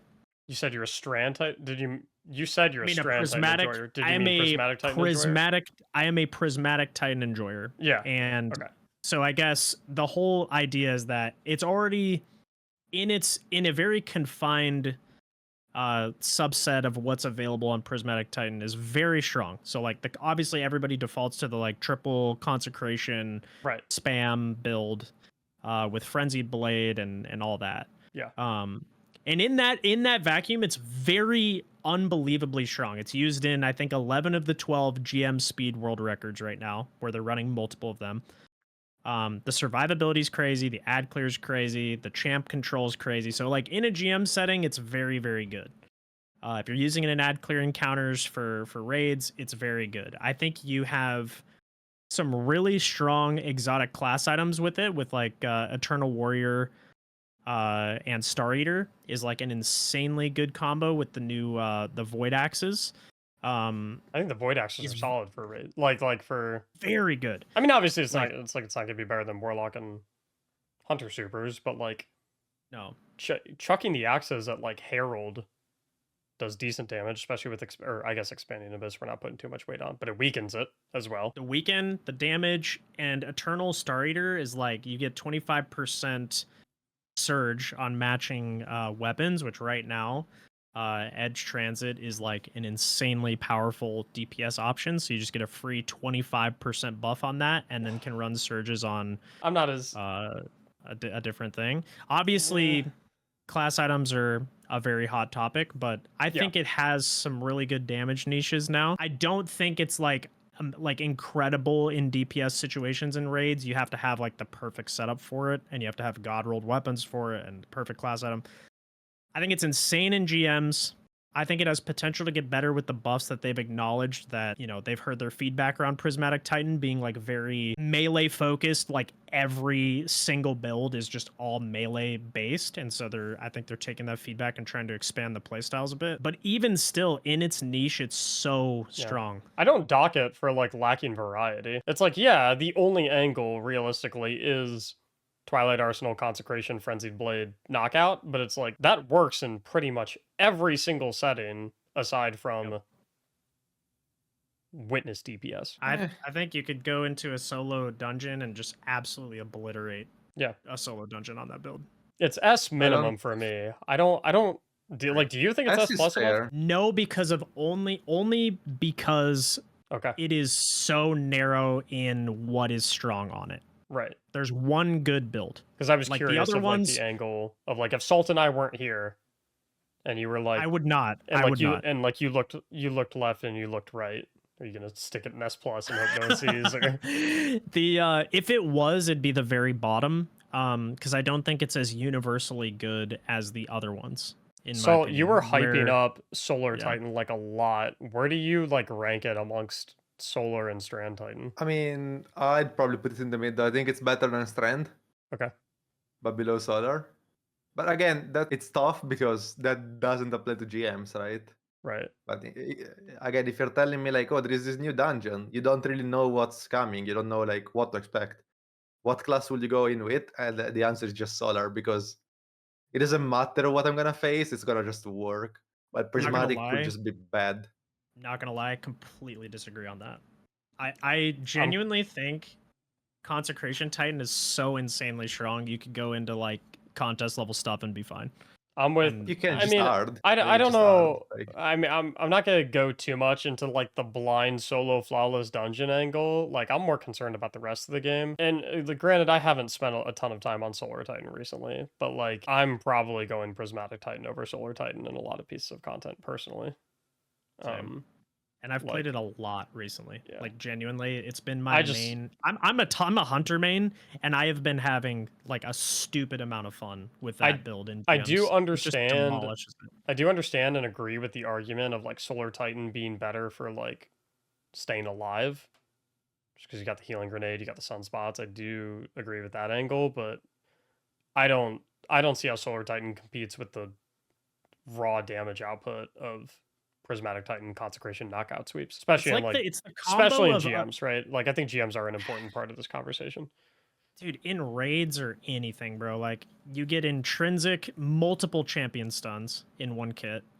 It does so much damage. It's the combination of like you get DR, you get healing, you get ad clear, and it's like that perfect balance, in my opinion, of survivability and just aggressive offensive play. Like it does all of it so well. I mean, So, it's I don't getting know. hard carried by galvanic armor though. Like if I you go don't in a even think GM so. I genuinely don't even think without so. it, I think you get fried. I genuinely don't even think so. I think survivability wise, it is like it's obviously still good offensively, but Because you just have I don't know. on-demand woven like all the time, and you have so much healing from knockout and recoup, and I mean, dude, there's a lot of sources of DR in there. Like even in the consecration slam itself, I think it's like 25% intrinsic DR while you're in the animation. And then that's stacked on top of 100 damage resist, on top of resist mods, on top of obviously woven mail and, you know, what the facet of protection. Like there's so much that goes into that playstyle. It's crazy. Yeah, it's and it all 25% DR against non-melee damage while you're in the animation. It's pretty nutty, dude. Like I know galvanic armor's very, very strong. I'm not discounting that, but I don't think it's gonna fall off when that goes away. I think it'll still be almost as potent. Because you're going from like, I think all of it stacked together, we calculated it was like 86% DR. It probably goes down to what, like 75%? But that's still like ridiculous DR when all things considered. Like you're just mitigating 75% of incoming damage. Like that's crazy. And other subclasses benefit from galvanic armor as well right now. So I don't know. I see both sides. I get what Salt's saying, but I also get like the offensive angles. It's difficult. It's without a doubt better than Strand Titan. Like no question. I think I agree with that. It's just... And I'm wondering to what degree I'm leaning towards putting it over Solar Titan, but like I haven't been playing Solar Titan. You you literally played it in the day one raid, so clearly you. No, I play it all the time. What's up? I play it all the time. Yeah, like. Yeah. You were playing it in the day one raid, so like you know it a lot better than I do. You know what it's capable of a lot more than I do. So A Strand Warlock, you can just play it. You go blind into an activity, and it's probably gonna be fine. You can say the same for like a Strand Hunter. I don't think you can say the same of a Strand Titan. Like there are so many like I don't know. I feel like it's inconsistent. I played it quite a bit, but it's not. To what degree? So like I guess cooldowns, like it's over. To what degree is your rating based on its reliability and going in blind to an activity though? I feel like when you consider how strong something is, you have to put it against something that you're sort of say struggling to clear, and so you're like, oh, which subclass should I use? I mean, it doesn't have to be like the hardest thing in the game, but even me for an average player being like, oh, I'm struggling to clear this like Ear on Nightfall, what should I use? Yeah. And I don't think the answer is flying with like a Prismatic Titan, because I feel like it's generally like hard and you can easily mess up. Like, how much have you used it? Does have. I'm not putting you on the spot, but like a little bit. Dang! Have you used it a lot? Calling them out. I have like I want to say like 10-15 hours. I've done the solo GM on it like last week. Yeah. I don't know. Yeah. Okay. I'm not trying to like put you on the spot. I'm just like. No, that's fair. I mean, yo, Buff, that's I'm kind not of sure either. that's Like, kind it's of close. fucked up what you just did there. I know, dude. I'm putting you on the spot, is what I'm trying to say. You're putting him on the spot. Genuinely though, I hear what you're saying. I think solar is a very safe option and it's very consistent. I just don't see a world where if you ask 50 Titan mains what they're taking into dungeons, raids, or GMs, that like, and you had them pick between those two subclasses, I have a hard time believing that at least 45 of those are not Prismatic Titans. I feel like genuine. popularity If not and strength are very different, especially because Prismatic is probably more fun. Yeah, I will. It's the new thing. It's I know shinier. that it's Like new, what? but What does this conversation look like if Prismatic existed at like 5 years ago and Solar Titan just came out 2 months ago? I mean, I don't know. I just don't see where a Solar Titan excels. Obviously the resto, but like it also doesn't have the sources of DR that Prismatic Titan does, and it doesn't have the offensive capabilities that it has, where like that damage that you'd be taking because that enemy's not dead is just already blown up like 10 seconds ago because Can we get behind the Prismatic idea Titan's that balanced. they excel at slightly different things, but are both They definitely overall do. very They definitely do. like? Because I think we could go in circles for the entire day No, it's between fine. Prismatic Titan and Solar Titan. I think we would be trolling if it wasn't an S tier class. Like I'll be honest. Oh, it's S for I think sure. people would be Yeah. like, "There's no way you're real people if you don't put it in S tier." For me, it goes directly under Void Hunter as the second highest in S tier. Yeah. I don't think I can put, as much as I have fun with it, Void Hunter is just way too versatile to not be there. I have it there as well, but I don't have the Solar Titan hours that Salt has had recently. So it to a certain degree, it could be a lack of experience and a lack of knowledge situation. True. But then same goes for me. That's fair. So I guess I would say, like, whoever's watching this tier list and making decisions on what to play based off of it, use which one speaks to you. Like I play bot, they're bot good. It's just hard to like rate Yeah. them. Yeah. It For is. sure. Like It is. my overall take is, if I'm like, oh, I'm struggling to clear this thing, I'd probably use Solar. If I was like, oh, I want to see how quickly I can do this, then maybe it's a Prismatic angle, depending on the. There's just less Which kind of it's not that aligns- those use cases don't exist. I think just like, you know, That- obviously going into an activity the first time ever is quite rare. That aligns, Destiny. like, that exact statement aligns perfectly with what you guys have been saying as well. Where, like, above, you've been taking the angle of, like, I'm pretty sure 11 of the 12 GM speedrun records right now are on Prismatic Titan, whereas Salt is saying, if I'm going blind into activity and I'm looking for reliability and I'm looking to not die, I'm going Solar, right? So it's like, there's clearly... I do take it from like feedback from Zemo as well, who's like one of the best Titan mains is what like in the world also, like alongside Salt. Yeah. And he went into Salvations completely blind, obviously, on Prismatic Titan start to finish. And he was like, I wouldn't have changed a single thing.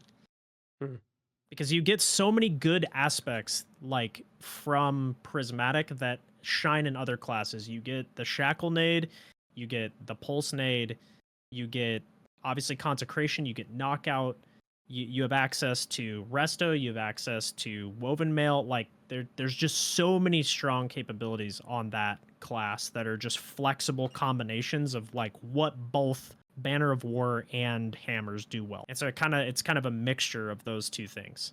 And it takes arguably one of the strongest abilities that's hard to use on Solar Titan because it's not up as often, and makes it like, dude, I can spam literally 200 of them in a GM if I'm playing the subclass correctly, just because like, I mean, on Solar, you're not playing Consecration, but yeah. Exactly. I mean, and I know it's not an apples to apples thing, but it's just, I don't know. There's a lot going for that one build, and then outside of that, Prismatic Titan's actually pretty bad, unfortunately. But the one build it does have is like so good in like replayable content. So like going back into raids, going back into dungeons and solo stuff. I think it's fine because like GMs. a lot of other subclasses have one really, really good build as well anyway, so it's like... And the ones that don't are all in the S+, because they're versatile pretty much everywhere. I like our list. I think this is solid. Can't wait for the YouTube comments to tell me it sucks. Me too. Oh, God. The final question I would ask, should Void Hunter be an S+ with the other classes? Based on how the list shaked out. I don't think Void Hunter is versatile enough to be S+. I don't think so.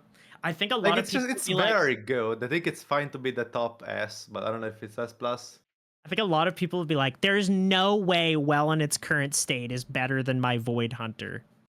And honestly, I could see the arguments for that in several ways, but I do think it's still top S. I think it's very close to being S plus. I want to put it in S plus, but like, I think I'm biased. I think I'm probably I biased. think I'm biased as well. I think might I'm be biased as well. It could be a bias angle. I want to be biased. Okay. Well, thank you guys for joining. This was probably the most. I thought this was one actually going to be pretty quick, and it ended up being, I think, the longest one. So I appreciate your guys' time. Something weird happened to my tier list. Somehow Void Hunter went up to S plus. I don't know. That's so weird, and it's above everything else too. That's So weird. My tier list bugged. Oh well, I guess we'll leave it like that. Oh man. Thank you guys for joining, bro. Seriously, it's good to chat with you guys. Yeah, it was Appreciate fun. you coming on. I hope you guys enjoyed it. Thank you so much for watching. As always, have a great day.